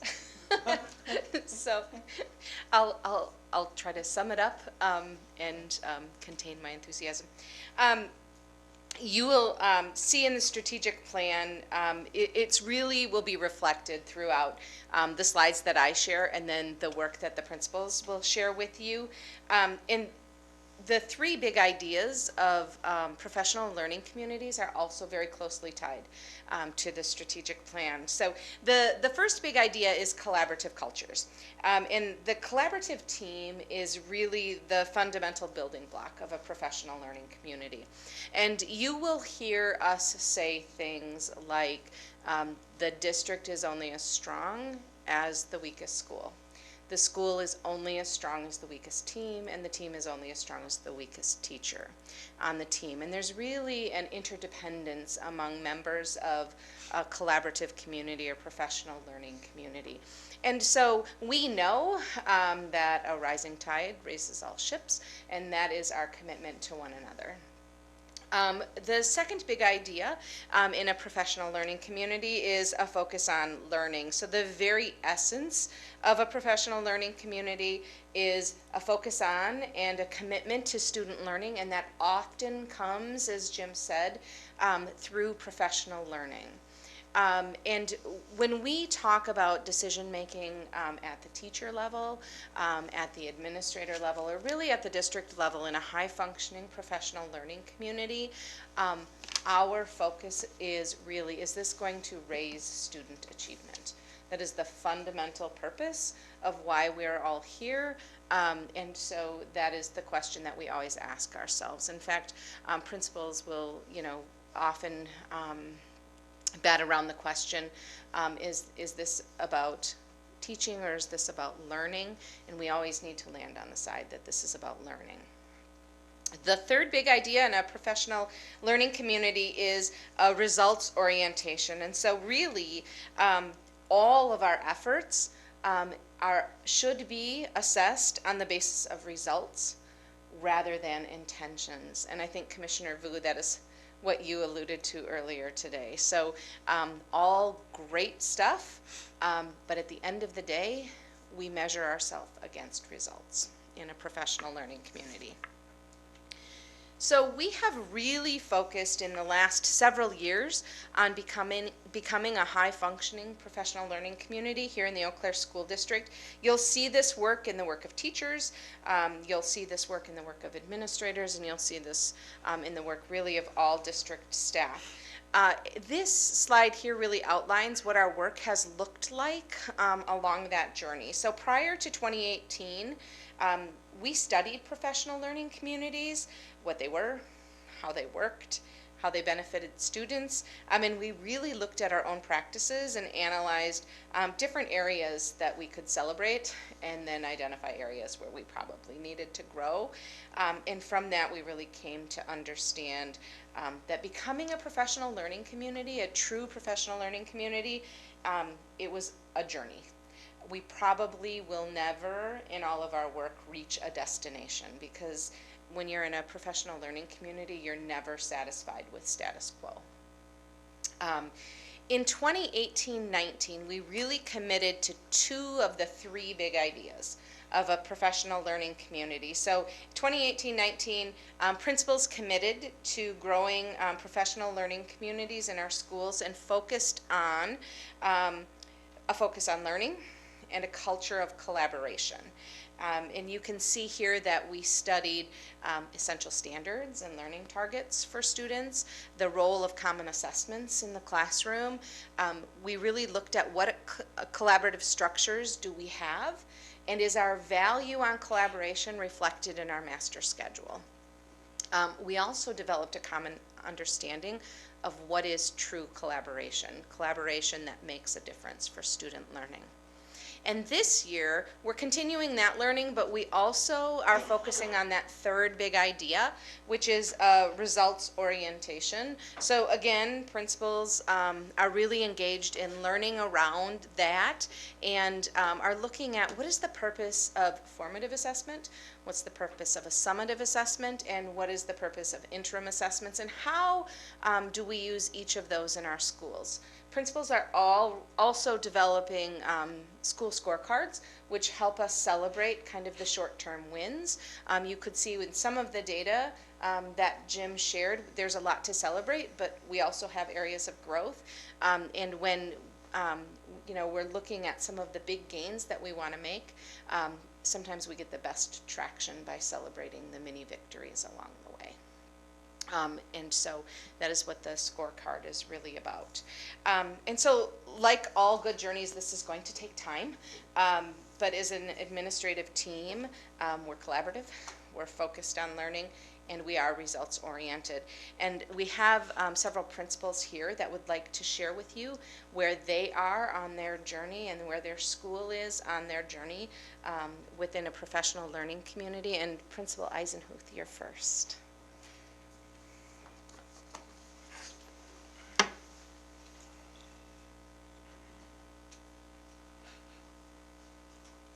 Good evening. The slide that I have shared talks about collaboration at the principal level. And so one of the things I've learned this school year compared to my previous role in the district is the level of collaboration from principal to principal. And I've been pleased, to say the least, and humbled by the efforts to help principals, either K-5, 6, 8, 9, 12, and there's a number of ways that the district provides those opportunities. Some are formal and scheduled. We meet monthly, as you know, as a group of principals here. So an example of a professional learning community at work in that regard is in September we were asked to bring what we have in our elementary school, middle school, and high school levels for team structures. In fact, asked to bring samples that you could share with the group that you were sitting with at that time. And it was revealing and informative, I think, for a new building principal, new in this role, just as it is for experienced principals too. The dialogue that you hear when principals start talking about what team structures they have in their building, how they work with shared leadership, some of the challenges they've worked through or overcome. Each person at the table takes away some valuable information. So I think in that sense, those opportunities for principals to talk about shared leadership, what works, what's been effective, some of the challenges that they are facing currently or looking forward to working on, I think that's important. Then to take that information back to the building level and talk to your leadership team, other team structures about here's what I learned that's happening in a larger elementary school or an elementary school that is very similar to ours in terms of size, number, and demographics. That, I think, builds consistency. So both of those examples are, I would say, more formal, structured. And then I would, again, hats off to the elementary principal group that I work with, because even if it's not structured, there's often times where I'll see something coming either from the district or in this building, we've always done X, Y, or Z, and if I ask a question to the group, it's very common for the elementary principals to have email threads about something coming up, and all of the people respond with helpful information. Here's what we've tried, here's what I think might work really well for you.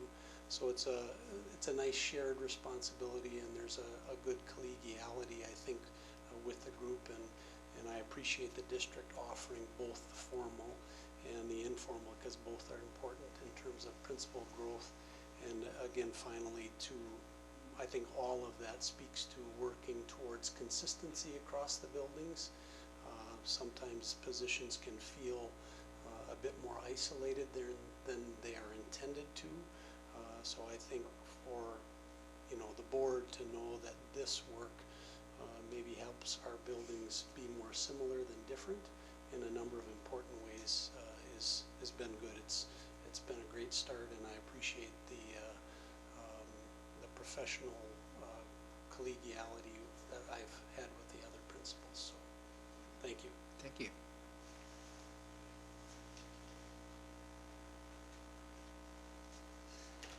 I think when I think about the PLC process that we have going on at North End Memorial as well, the word I would use to describe it is embedded.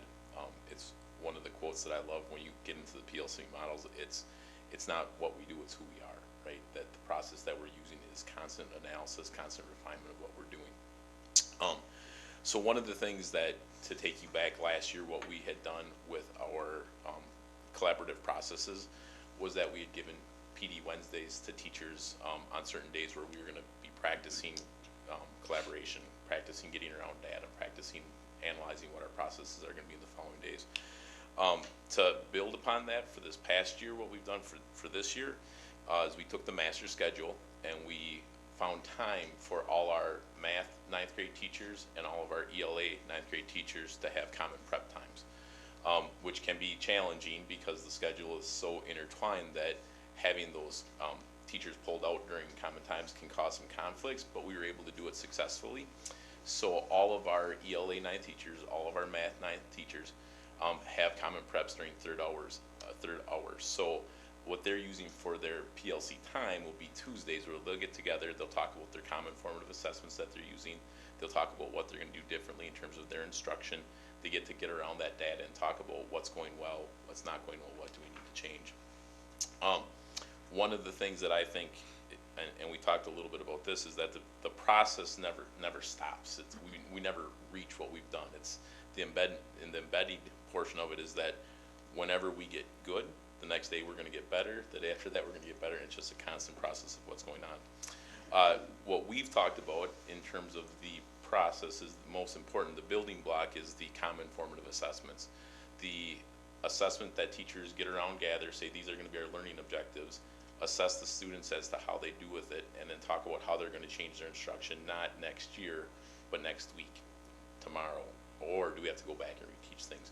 So those processes are important, and I guess I'd mention, for me, what I think is invaluable, when you get teachers sitting around talking to other teachers, talking about instruction, that's where the magic occurs in terms of improvements. So we talk about mentoring programs that we have.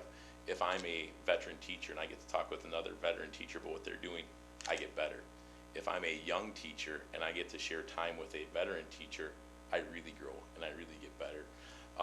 So part of that is having honest conversations with each other, being able to have a good norming process so we feel good about one another, that we're not going to be negative. If my kids don't score as well as your kids, I'm okay saying, what are we going to do next time to make this better? So it's been valuable for us. I think it's important that we have it embedded so that, again, it's not a new thing. It's not something that we have to do. It's who we are. It's what we're going to do. So thank you.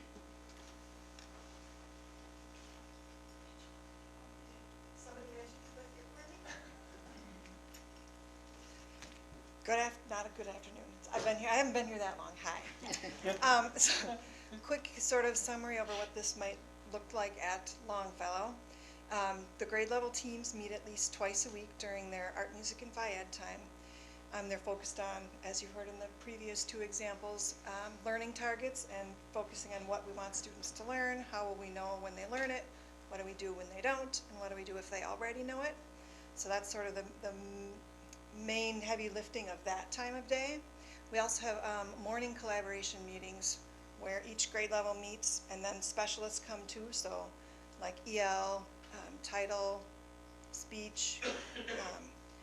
So it's a bigger group, and that is serves the purpose of sharing information like from the district, like if the assessment framework for math changes or something, that's the venue for information.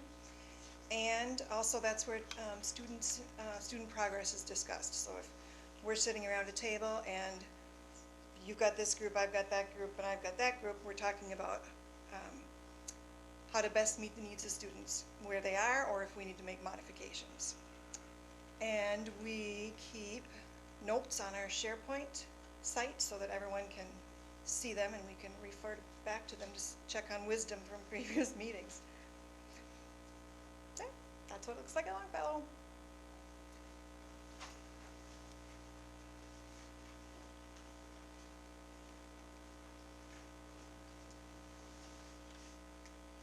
Good evening. At South Middle School, our structure is set up. We have several PLCs. We have our grade level PLCs that are set up in 2 different teams. So, and then we also have our subject level PLC teams. So I'll talk first about our grade level PLCs. They have 45 minutes a day to meet, each team. So there's 2 teams at each grade level. You can see on the slide what they're working on during those team times. On Tuesdays, my administrative leadership team attends every one of those team meetings. There's 6 meetings during the day. So that's every period of the day that we are out of our offices, in the classrooms, working with the teachers, looking at what needs are they, what support do they need from the administrators, what support do we need from them to make sure that our building and our students are learning. On Wednesdays, we have our PD schedule. The first meeting of the month, and I kind of outlined what we did this month, but every first Wednesday is set for an all-staff meeting. We cover, depending on what's going on at that month, you can see what we talked about at this meeting. Our second week of the month is when we have our grade level PLCs. So that's when the 2 teams come together to talk about across grade level what's happening. At the October meeting, they looked at their midterm data on the student success in the classroom, on their classroom assessments. The third meeting of every month is set aside for the district middle school subject level teams to meet, whether it's physically meeting or meeting through the team process with Microsoft Teams. This has been very beneficial for our ELA, our math, and our science that have met several times. And then our fourth week, Wednesday, that's when our subject level PLCs get together to talk about their unit plans, identify their essential questions, learning targets, and so forth. Again, focusing on student achievement, making sure that they understand, the students understand what to be looking for when the teachers are teaching their lessons.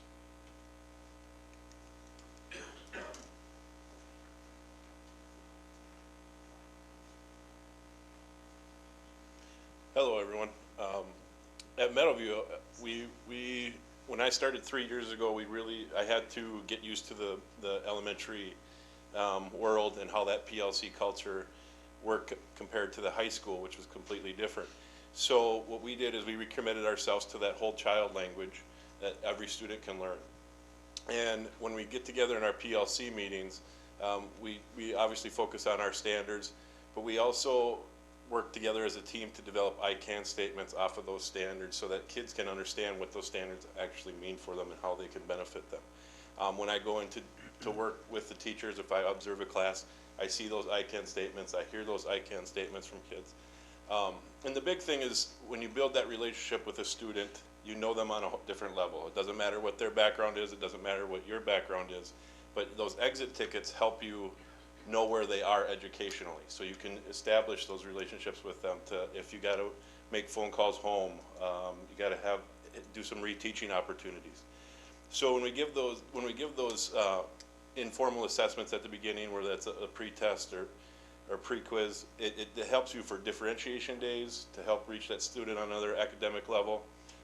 And right now we're at Meadowview, we're starting our intervention groups, which is a huge initiative for us.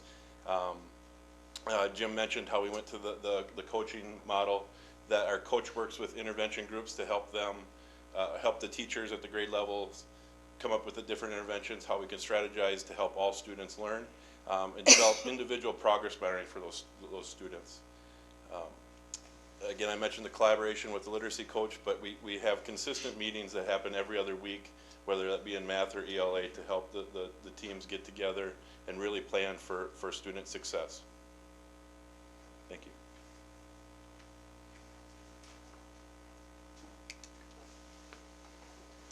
So as we said, professional learning communities are really the how we get the work done, and our embedded professional development takes place through those professional learning communities. And we would say it's okay to be wherever you are on your journey. It's just not okay to stay there. And so with that, we are ready for questions and discussion. Thank you very much for the report and for the visit of the principals. You're welcome. Questions?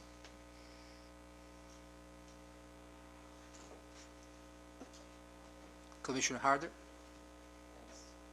Thanks, everybody, for presenting and giving details about how this manifests itself in the different schools and across the district. It seems to me this is a really crucial piece. And I'm wondering if, in terms of staff involvement, if there's any surveying that's been done about with the staff that's involved in the PLCs about sort of effectiveness and their perception of the process.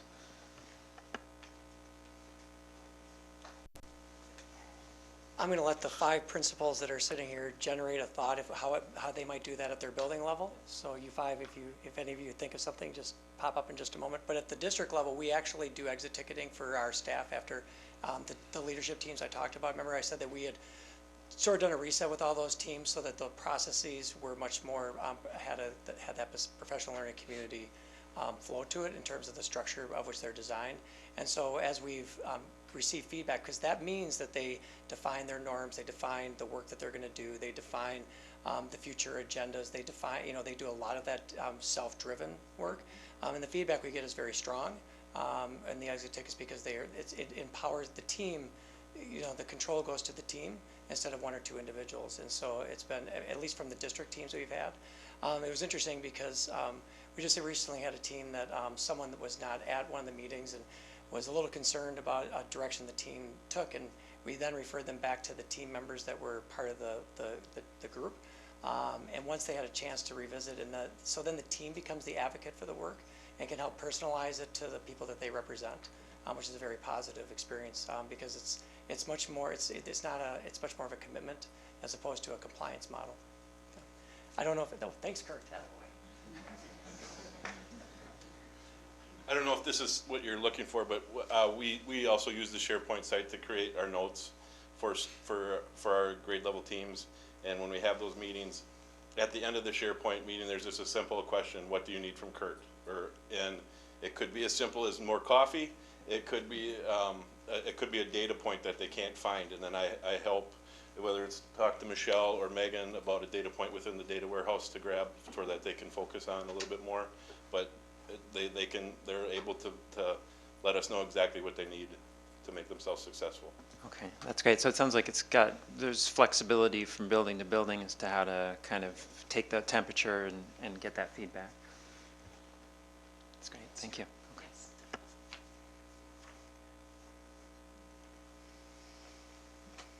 Other questions? I'd like just to say that I understand each building has its own dynamic, and they are doing their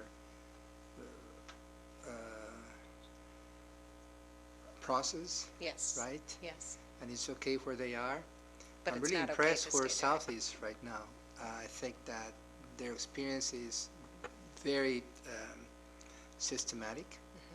It's multi-directional. I'm really impressed by it.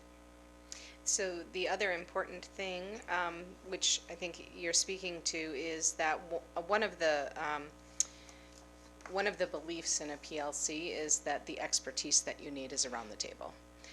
And it's just a matter of of giving folks a chance to tap into it. And so when we see things at other schools, those strengths, like Joe talked about being able to tap into the other principals as a new elementary principal, the expertise that we need is here.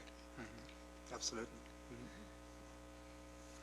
Then if there are no more questions, we're going to thank the team for the report.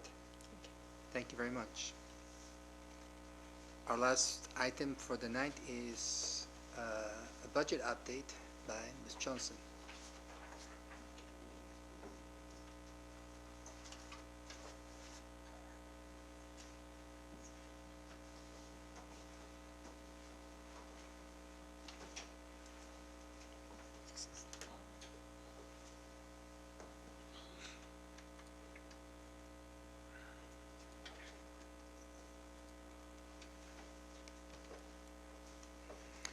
So save the best for last tonight. The most important fun we'll have is right here on the budget. So we really have some good news to share, and we're very excited to present this report to the board. And the numbers that you're going to see in here, we can talk some more about. But we are presenting the first balanced budget since the 10-11 school year. So we are very excited about that, and we've worked really hard on that. But first, a few facts. And so just a reminder that Eau Claire is the 8th largest school district in Wisconsin. Our third Friday count in September was 11,554 students, and that was over 21 schools.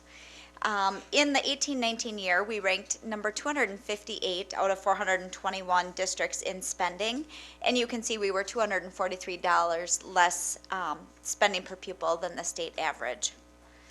You wonder how much are we spending on our operating budget, and 1920 we're projected to spend $145.5 million on the operating funds. That's a 1.8% increase over the 18-19 operating budget. How much is it going to cost me is a question that we've been talking about a lot. And so this year's proposed tax rate is $8.28 per $1,000 of equalized property value. That's a decrease of 28 cents from last year's, and it's also the lowest tax mill rate since the 1984-85 school year. That's when we started tracking it. So that was kind of a fun fact for me to look back and look at it. One of the things that you'll notice is the tax levy is going up by about $1.3 million, but for the individual taxpayers it's going down, and that's because we had about a 5.2% increase in the equalized value, and so that takes all of the property that is taxed in our district, and so that value grew 5.2%, which is unusual but exciting as a taxpayer in the Eau Claire School District.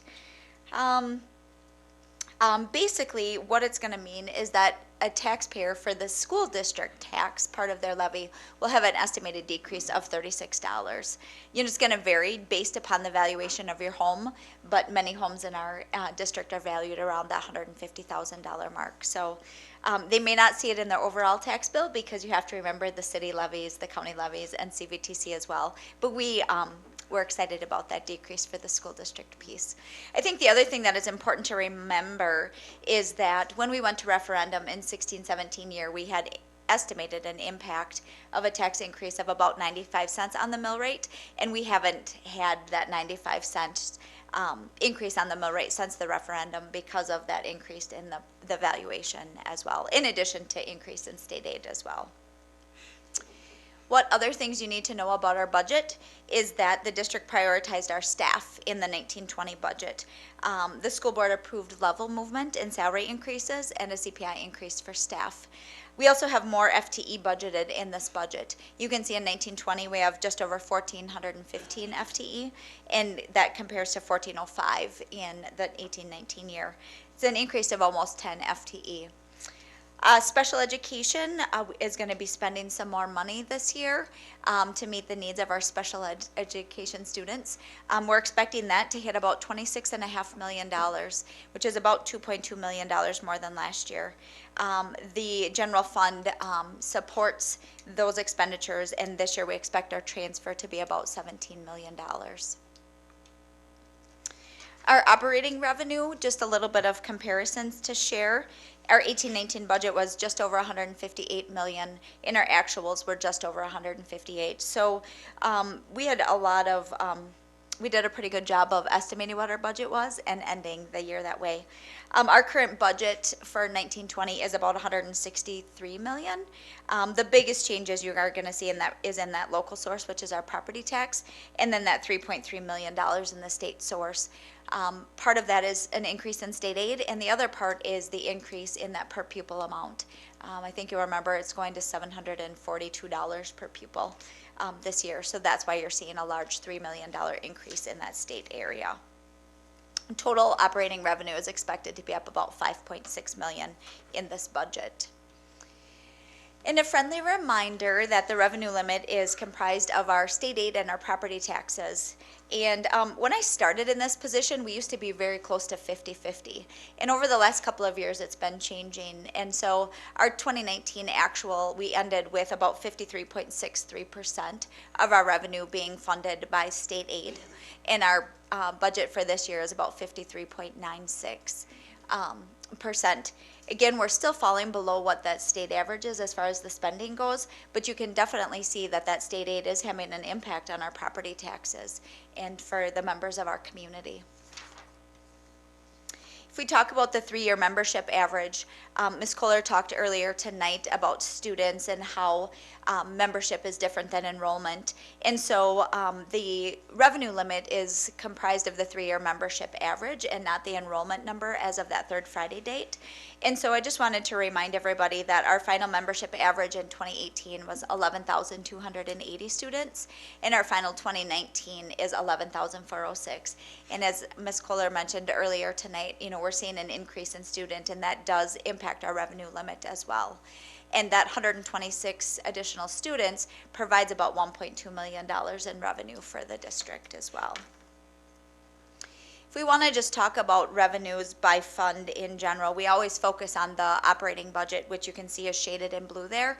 But then you have your debt service funds, our capital projects fund, food service, our OPEB employee benefit trust fund, and then Fund 80, our community service fund. So when we add them all together, we're looking at adopting a budget of just over $167 million. And just another picture, it's probably kind of hard to see, but again, the point is that Fund 10 and the general fund is the biggest chunk of revenue that the district receives, and again, that really comes down to our property taxes and our state aid valuation. Let's talk a little bit about expenses. When we look at our operating expenses, again, the 3 blue that are highlighted, you can see that our operating expenses are projected to be $145 million for this upcoming year. Again, you have the debt service funds, capital project funds. You might remember on the slide, 2 slides before, we didn't have any revenue in our capital projects fund, but we do have a $4.1 million expense budgeted. After the referendum, we issued debt to complete those projects, and so we had a large revenue number the year we issued the debt. Obviously, we're paying for that now, and so we're finishing those projects, and that's why you see a $4 million expense with no revenues on that number. Food service, again, our OPEB trust fund, and then our community service fund.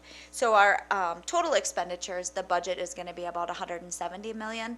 And again, the difference is really largely coming from that Fund 49 capital projects funds as we finish up those referendum projects. Again, just another picture to kind of put it into perspective. And you can see that our Fund 10 expenses are about 70% of that total of all of the expenses. If we go back to operating expenses and just looking at that, you can see that our 18-19 budget was about $161 million, and you can see that we spent about $156 million. The district implemented some strategies throughout the year to really be mindful of that budget and the deficit that the board adopted a year ago. And so some of the things that we did was looking at filling the FTE after the school year started with substitutes instead of permanent hires. We had some workers' comp savings. We used a line of credit instead of borrowing funds for the whole 9 months that we would need them. We looked to make reductions in our contracted services, and we also evaluated how the supplies are purchases. purchased last year. The biggest piece really does come by the vacancies and looking at how we were going to fill those vacancies and when they were filled and what was needed. Again, that makes sense when we look at the largest piece of our budget is in the salary and fringe area, and that would be most impactful to our budget. You can see our 1920 budget is 163 million, which is just up a little bit over the budget that was adopted for 1819. It's important to update you and our community on our referendum spending. And so in the 18-19 year, that the breakdown of the 5.86 million is shown there. The debt payment, again, is on the debt that we issued to complete those deferred maintenance projects. And then we had about 560,000 in the technology and safety and security area, about 223,000 in the class size reduction piece, and then about 2.9 million to the regular and staff and fringes costs. You can see we're estimating just over 2 million for the 1920 budget going to staff costs. Class size, we needed to add a lot of staff this year to meet those class size targeted, and that's why there's a $950,000 projected expense on that line. Technology, safety, and security, we're estimating just over 600,000, and our debt payment for this year is just over $2.1 million. Again, rounding out the $5,860,000 that we can levy related to that referendum from 16-17. So what does that mean, and how does the bottom line compare? And so you remember we've talked about it a lot, that last year the board adopted a $3.2 million deficit. We actually ended the year with a positive $2.3 million as a result of the strategies that we utilized to impact the budget. Those dollars will be increasing our fund balance, which we'll talk about in just a minute. And currently we are projecting a surplus or items to be determined with the board of $505,000 for the 1920. We do have a list of items to talk about in just a couple of minutes, and so it is potential that that number will change, so that's why I reminded you that that's where we're at today. So that surplus from 18-19, we've been very concerned about our fund balance and been watching it overall, and you'll probably remember we projected it to go down to about a 16.5% of our expenditures if the deficit had come to fruition like we thought it would. But instead we have a positive number, and so we're back at that 20%. That's still low from where the auditors would like us, but that's actually really good news for the school district, and we moved in the right direction next year. If the budget, or whenever the budget is finalized, if we're still in that positive mode, again, we would anticipate that that budget percent would change again. And as of using today's number and where we're at, we would look to be at about a 20.7% of the operating expenses. And so again, trying to inch on moving that number back up, because we know it's really hard to move with the budget the size of ours. Items that it's important that the board needs to have some discussion on, and really that are not included in the budget that's presented here. Computer equipment and the needs, we've been talking about those. In the original budget request, there was just over $1.2 million worth of devices that we opted to lease for year one. And so is there a decision or any recommendations for years 2, 3, and 4 that the board would want added into this budget? Band instruments, we started a refresh process in the 16-17 year. You'll remember we put $150,000 into musical instruments across the secondary schools. Last year, or actually no, I think it was the 17-18 year, we did $50,000, or maybe that was last year. I might be kind of blending the time together. We reduced that again based on those budget constraints and concerns. And so this year we currently don't have anything in the budget, and so that would be another question that we've continued to talk about. Band uniforms. I know that there's been a lot of discussion about the North High School band uniforms and the refresh cycle, and that's currently not in the budget, and we would estimate that to be about $100,000. The Alliance for Substance Abuse Prevention, that was discussed at the last board meeting. We discussed it at budget development, but not all of our members were there, and so we plan to discuss that again tomorrow. There was some early budget requests for iPads for instruction in the art classes. And those were taken out again due to budgetary constraints. And then the final thing on our list that is not currently included is the contribution to the foundation of the $50,000, and we've talked about that a lot as well. So with that list of items and the information that I've just presented to you, I'm happy to answer any questions and entertain any discussion that the school board has. Thank you for that report, Avi, and for the good news. Questions from the board?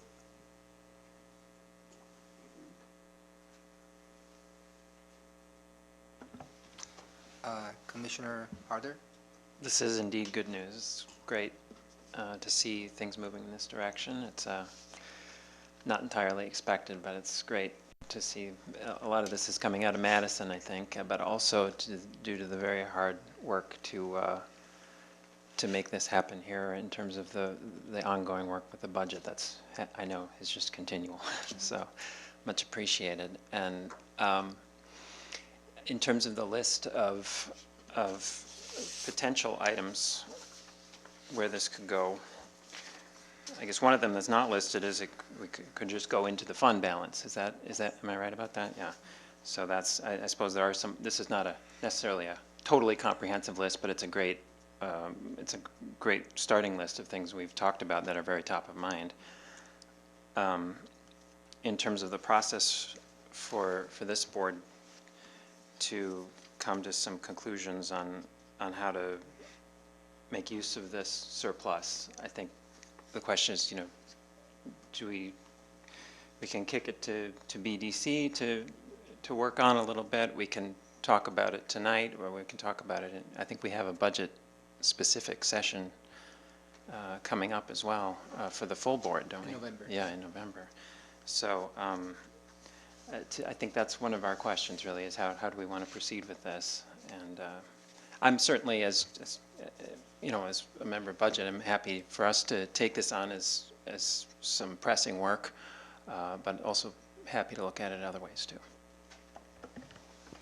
One comment that I would like to make is just to remember that we need to have an adopted budget by November 1st. And so any decisions any changes, we would want to try to finalize so that way then Monday night when we're adopting, that's what we're adopting the budget with as well. Okay, so there's actually we got about a week or so to Yep. really. Okay. Exactly. So we need to make a decision tonight? You don't need to make a decision tonight. I think just your conversation and discussion will help guide budget development tomorrow, Okay. and then any changes that we would look at. Dr. Hardwick? So as you have your discussion tonight, I think we can follow up with budget development. You will have to make a decision when you adopt the budget. So you have a little bit of time to contemplate, what you would like to do with this $500,000. Commissioner Vu? Looking at the list here, I'm reminded of a saying that if you are not making a decision, then you are allowing someone else to make a decision for you. And there are some lists on this item that are we going to let it by default, decided by someone else? I can see that there are one or two things that really have to make a decisions. So I think it would help to know what the consequence. I also think that's important to know what the sequence of decisions that need to be made other than the November 2nd budget decisions. And I also know that there are not space allocate for specific discussion along those items on the list, so that as a board we can make decisions, because it appeared that they're not strongly recommended. So the decision is pretty much on the table for us, and I'm afraid. So the items that are on your list are things that you've looked at in previous years and made the decision to defer those purchases because of funding or lack of funding. We bring them back to you because these are needs that have been identified in the district and have been ongoing needs. So I don't want to give you the impression that you won't be making a decision on these, Commissioner Vu. I think tonight's an opportunity for you to have some conversation, to have some follow-up with budget development, and then have them come back with some recommendations, or you can make your recommendations tonight, but you would take action on it when you have the approval of the budget. And you could vote at that time to include any of these items in the budget.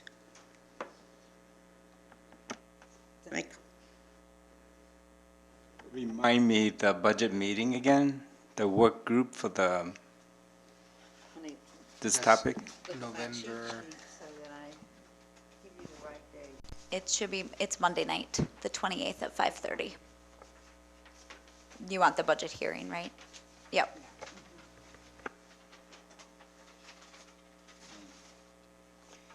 So that would give us time to, the Budget Development Committee could look at some of these and work through if there are specifics, especially if the board would like us to work through anything. But then we will have time on the 28th to discuss it as a full board prior to when our decision is due on the 1st, did you say, is that right? And keep in mind that our budget was not, our numbers were not certified until late last week. So this is the first opportunity we've had to bring you those final numbers.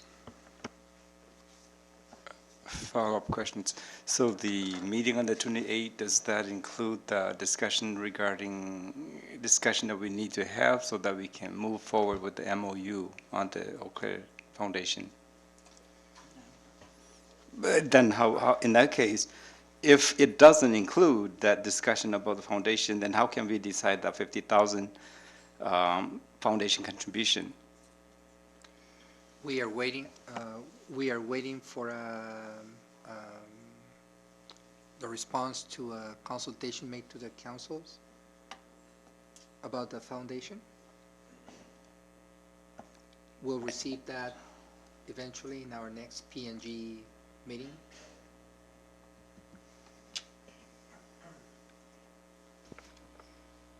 I'm not sure if it's a legal question or a value question. And at this point, I thought it's a value question, not legal question. In other words, there were history about how the foundation came about. Mm-hmm. As a board, we are left hanging to keep that history or to let go of that history. It's not about legal questions. It's clear about what path we need to follow. Current recommendation being proposed by the foundation, or come to a compromise, or let go. What is your perspective, Commissioner? Like I said, I was hoping we have a strong and deep discussion, and that discussion is not happening on the 28th. Mm-hmm. And the budget needs to be concluded by the 2nd. Commissioner Harder? And is that indeed our kind of our deadline for making the specifically decision on the foundation? I know that the budget needs to be adopted. Is there a workaround to say, well, we don't have all the information on that? Is there a placeholder or something that we can? You know, the board could decide that they want to earmark that money, you know, pending the outcome of their MOU. I will tell you that since the foundation went into place sometime in 2009-10, I think was when that, or maybe it was 2010-11, when they started giving them the contribution to the foundation. That has been something that has been going on since that time. I think it's been expected from the foundation. We've done it without an MOU. It's been part of kind of I think the support that the district has provided to the foundation, because it has been one of our charitable arms, for fundraising. And so, in the past, you have approved the $50,000 contribution without having a discussion of an MOU. It's been part of the understanding with the foundation. It's been part of that contribution. So you could certainly, earmark that money if you wanted to wait, or you could decide that in this year, you're going to continue your tradition of providing that support for the foundation.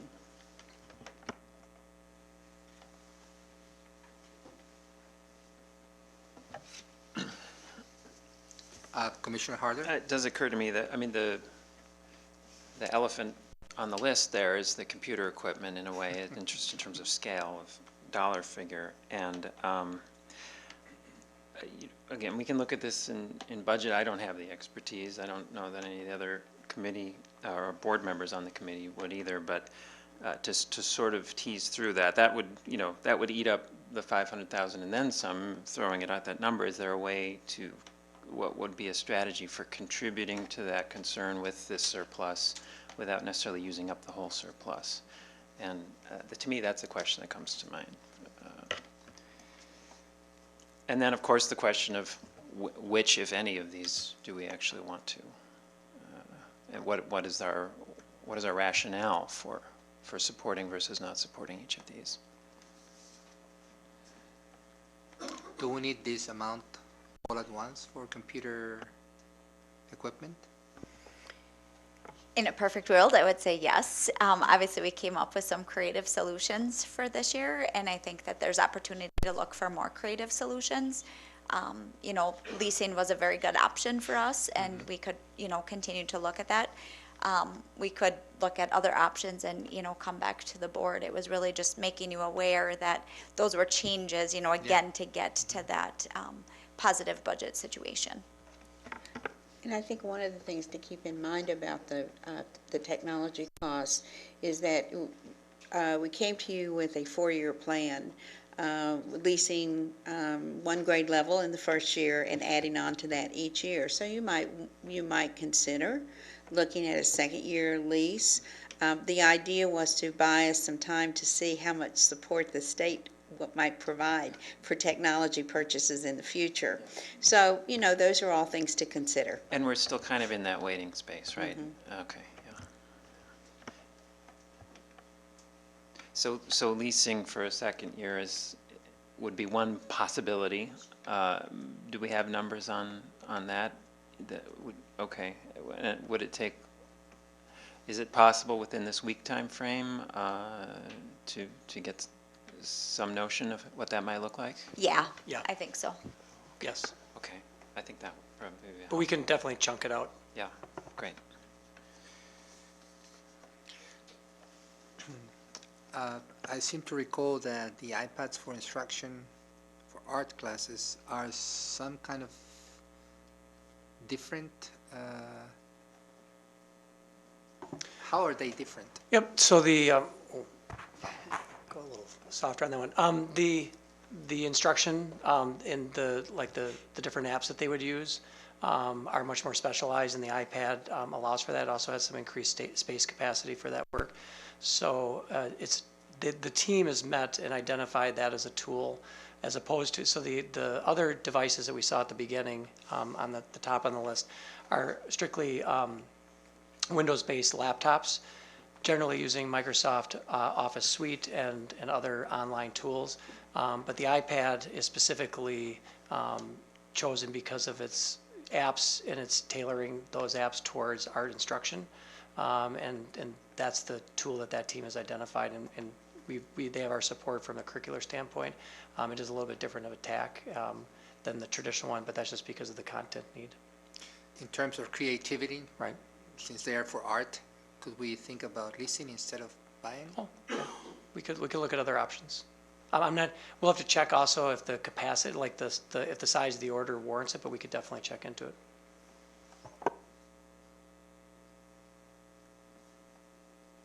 Other questions? Commissioner Klinkhammer? Thank you. I know the North High School band uniforms, they were put off from their original schedule of being refreshed. How far out are we on those? Do we know? Yeah.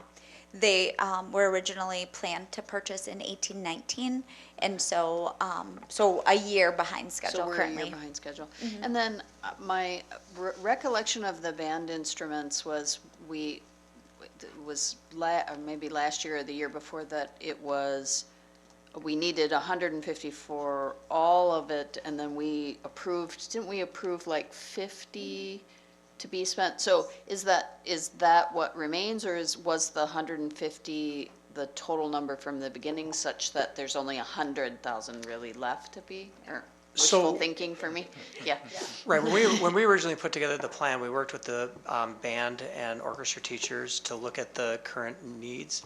And actually, the needs are much higher than that. This was about a 9-year plan, that if we invested 150,000 per year over 9 years, it would get us back up to where they needed to be. And then we would probably be looking after those 9 years of if we were already starting to have some of them need to be replaced as well.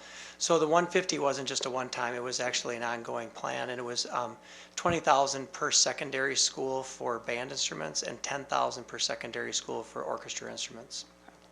Thank you.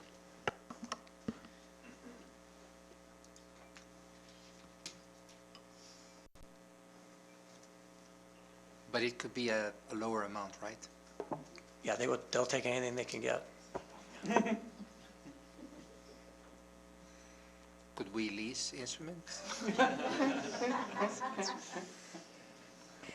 We might want to reconsider that option. You want to look at things that, are relatively short-term, and our band instruments, the average age is probably 20-plus years, so I don't know that we want to lease them for that long. It's a great question, though.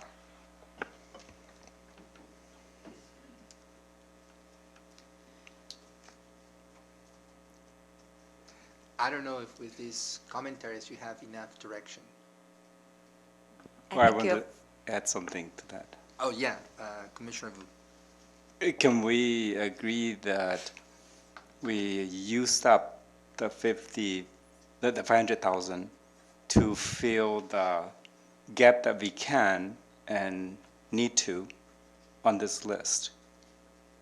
Let Abby do the detailed work, but agree that use up that 500 quote-unquote surplus. Really, they're not surplus. I'm sorry, could you repeat your, is that a motion or?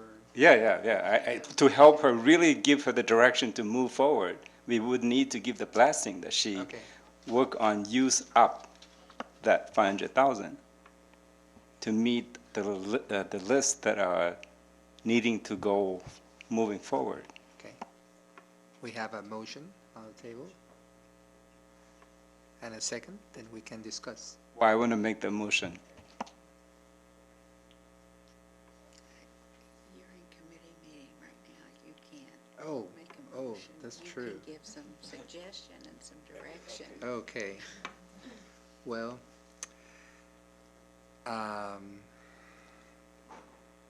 if everyone agrees, then we can give that direction to Abby. Was that your commentary? No? And did you have a commentary? Question? Yeah. But unrelated. Well, related, but not directly. Then please go ahead with your question. I think I need some help in understanding what is the status of work with the foundation, because, and specifically the memorandum of understanding, I thought that I had heard that a lot of progress or things were kind of moving along. The reason I ask is because there are 3 things on this list that are now kind of inextricably intertwined in my mind. It's the instruments, the uniforms, and the foundation contribution. So when I attended the foundation's annual retreat this year, their board of trustees, I think, made it clear that they wanted a high level of involvement or higher level of involvement with fundraising for these kinds of initiatives. they said that that was kind of their vision for the foundation moving forward. And we used as an example something like instruments, band instruments. And so I just wondered if, are we at a place where we can think about things on this list that are really going to be supported by work from the foundation? Because that helps clear up some things for me.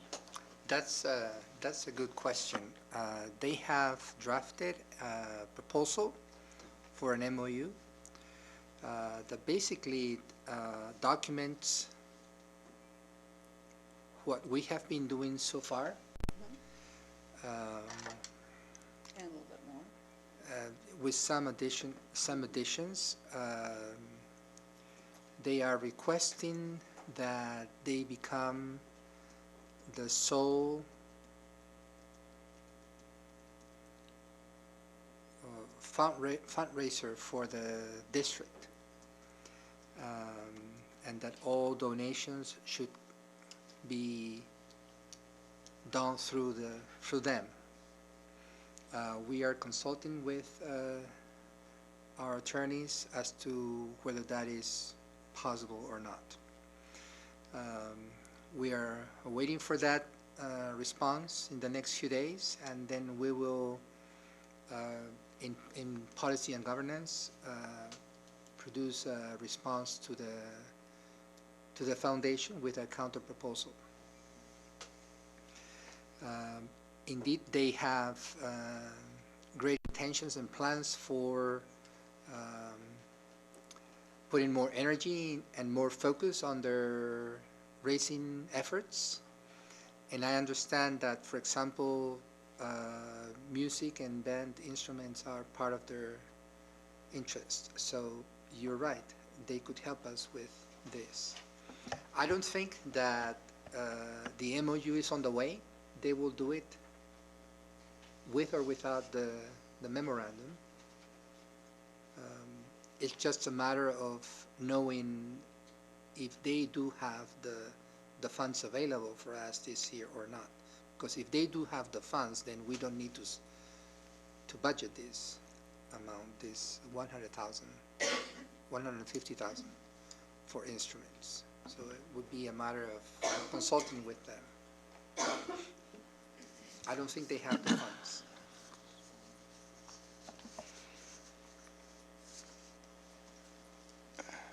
Commissioner Harder? Yeah, I mean, I'd be thrilled if we could get the foundation contributing to these causes, especially if there's enthusiasm about that from within.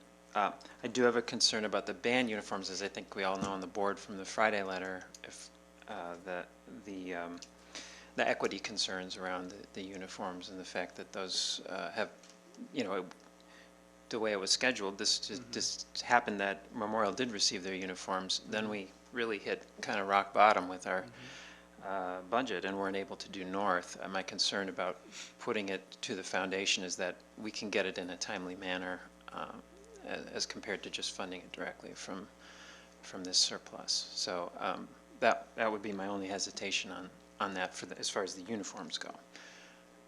Just that equity consideration. Commissioner Vu? I think it's important that we know the little bit more detail of the foundation and the district, where things are at, so that we can quickly deeper into our decisions. Your question is exactly what I was concerned earlier, that it's not about legal implication only, it's about value. In other words, I'll be very candid.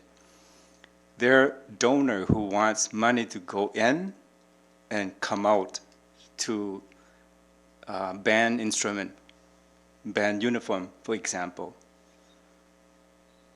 But then foundations want the role of taking all the money, receiving all the money from any donation.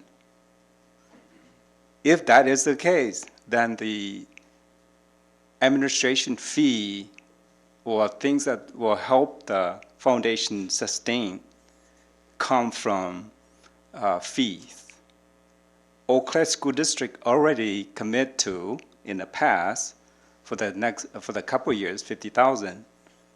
Originally, it was only supposed to last for 1 year, but then it's already 50,000 each year.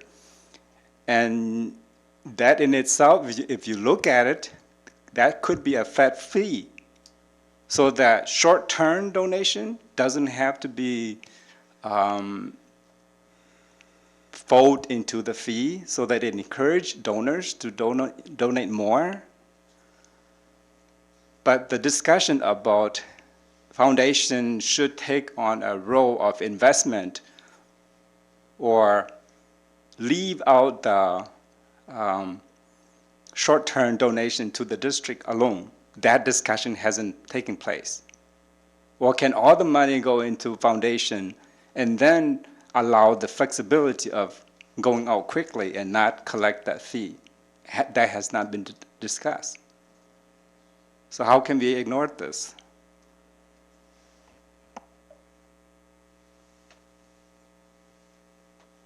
We can't.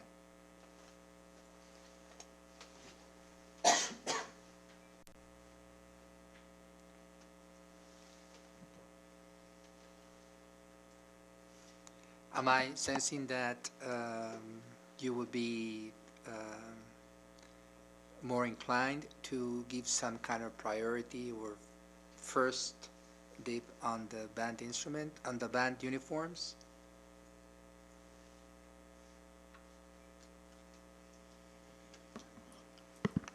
Commissioner Bica? So I appreciate, of course, the equity issues. I do try to think about, though, when you're looking at appeal to donors, and I'm thinking about a campaign that UW Eau Claire's band just mobilized this year. Band uniforms are very attractive to donors. So adopt a band member, and these are campaigns that mobilize quickly. Computer equipment is not the same with donors, and so I just don't. I don't want to assume that we can't get donors to rally around band uniforms. I think we can, actually, and I think the foundation can do that, or whatever combination of people working together. And so I need some resolution around the foundation question, really, because I think that probably the funding that we have is better put to equipment.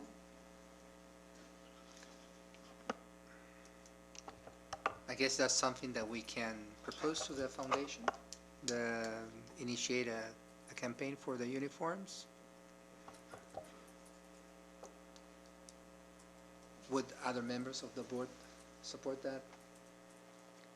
I guess I'd go the other way. I think often in this district, whether by objective reality or subjective reality, there's a concern that the north side gets the short end of the stick. And while I agree with Commissioner Bica that band uniforms are fun, they would be a great thing to donate to. That's exciting because you can say, look that's my kid that's wearing that uniform. And then a few years later, that's now my new kid that's wearing that uniform. That's great fun.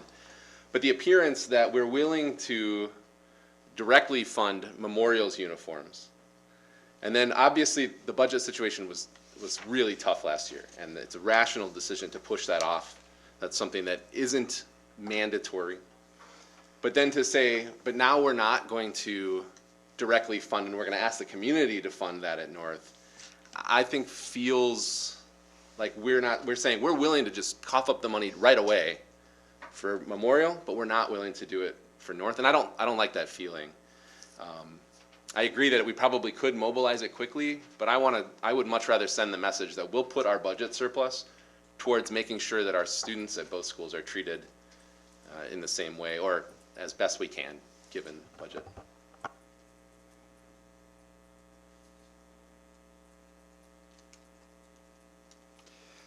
So would we switch that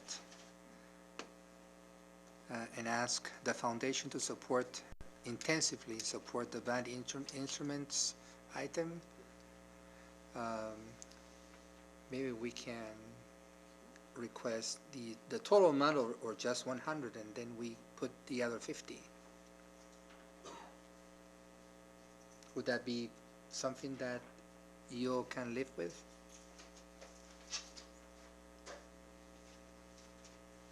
Say that one more time. Invite the foundation to consider their contribution concentrated in band instruments.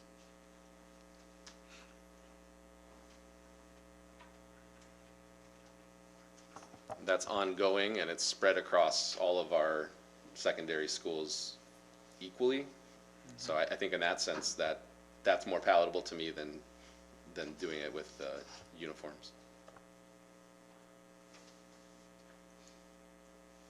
Does that make sense? Okay. And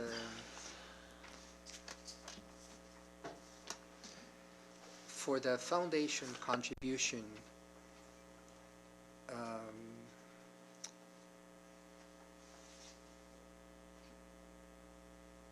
we are still in conversation with them. I don't know that we can make a decision about it right now. In our P&G meeting 2 weeks, not the one this morning, but the one 2 weeks ago, they mentioned that while originally the amount was assigned to support the director position, then that has become some sort of fund for other projects. I'm not No, sure. it still supports the It's still- directors. still the Yes, director? there's a portion of that that still Okay. goes to the executive director's Okay. salary. Well, they said something about it supports other things in the foundation. So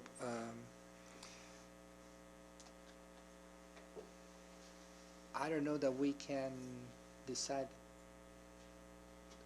right now on any direction about this item at this point.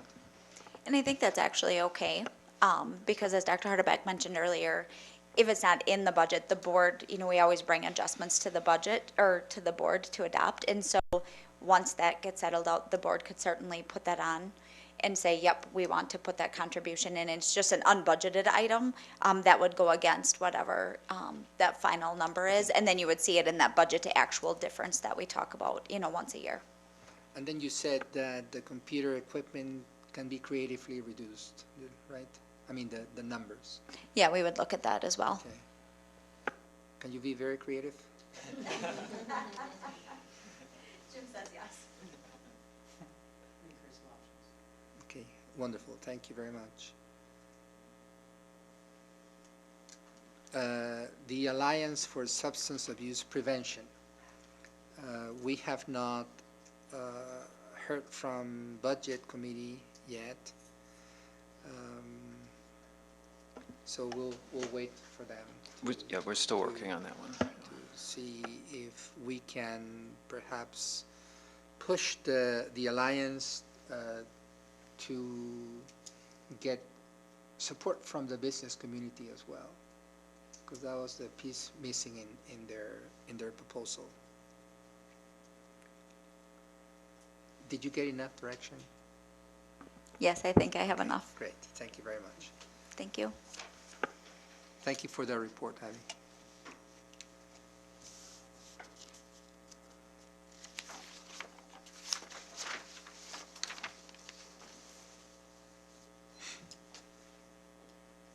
The last item in the agenda is request for future agenda items. We have Dr. Bika's request for more specific numbers in the diversity composition of faculty and staff in each building. And then, did you have an item, agenda item too? Do you have an item?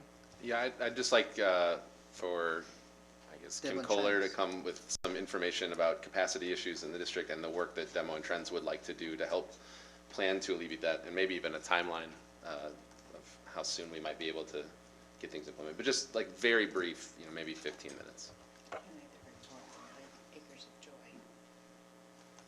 was Commissioner Cleveland. Yes, click camera, the Oh, report on. yes. Just bringing forward the program that's run out at Acres for Joy. Great, thank you very much. So we'll take that into account. The agenda committee meets tomorrow at 8 o'clock here in the office. 8:30 tomorrow. Because of the...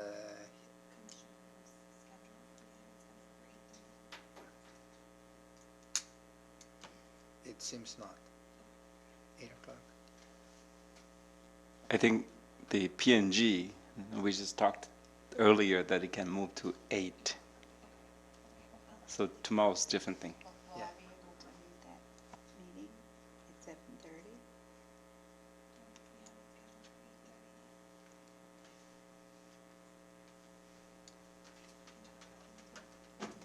Okay, thank you very much. I need a motion to adjourn So moved. and a second. Second. Meeting is adjourned.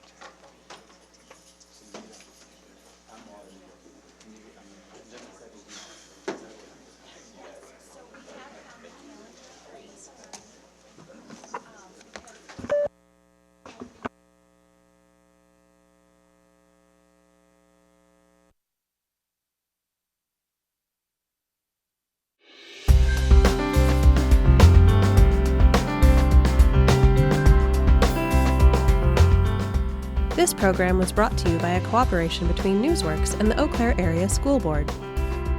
Newsworks is made possible by continuing community support. If you would like to volunteer or make a donation, please contact us via phone at 715-839-5067 or online at valleymediaworks.org.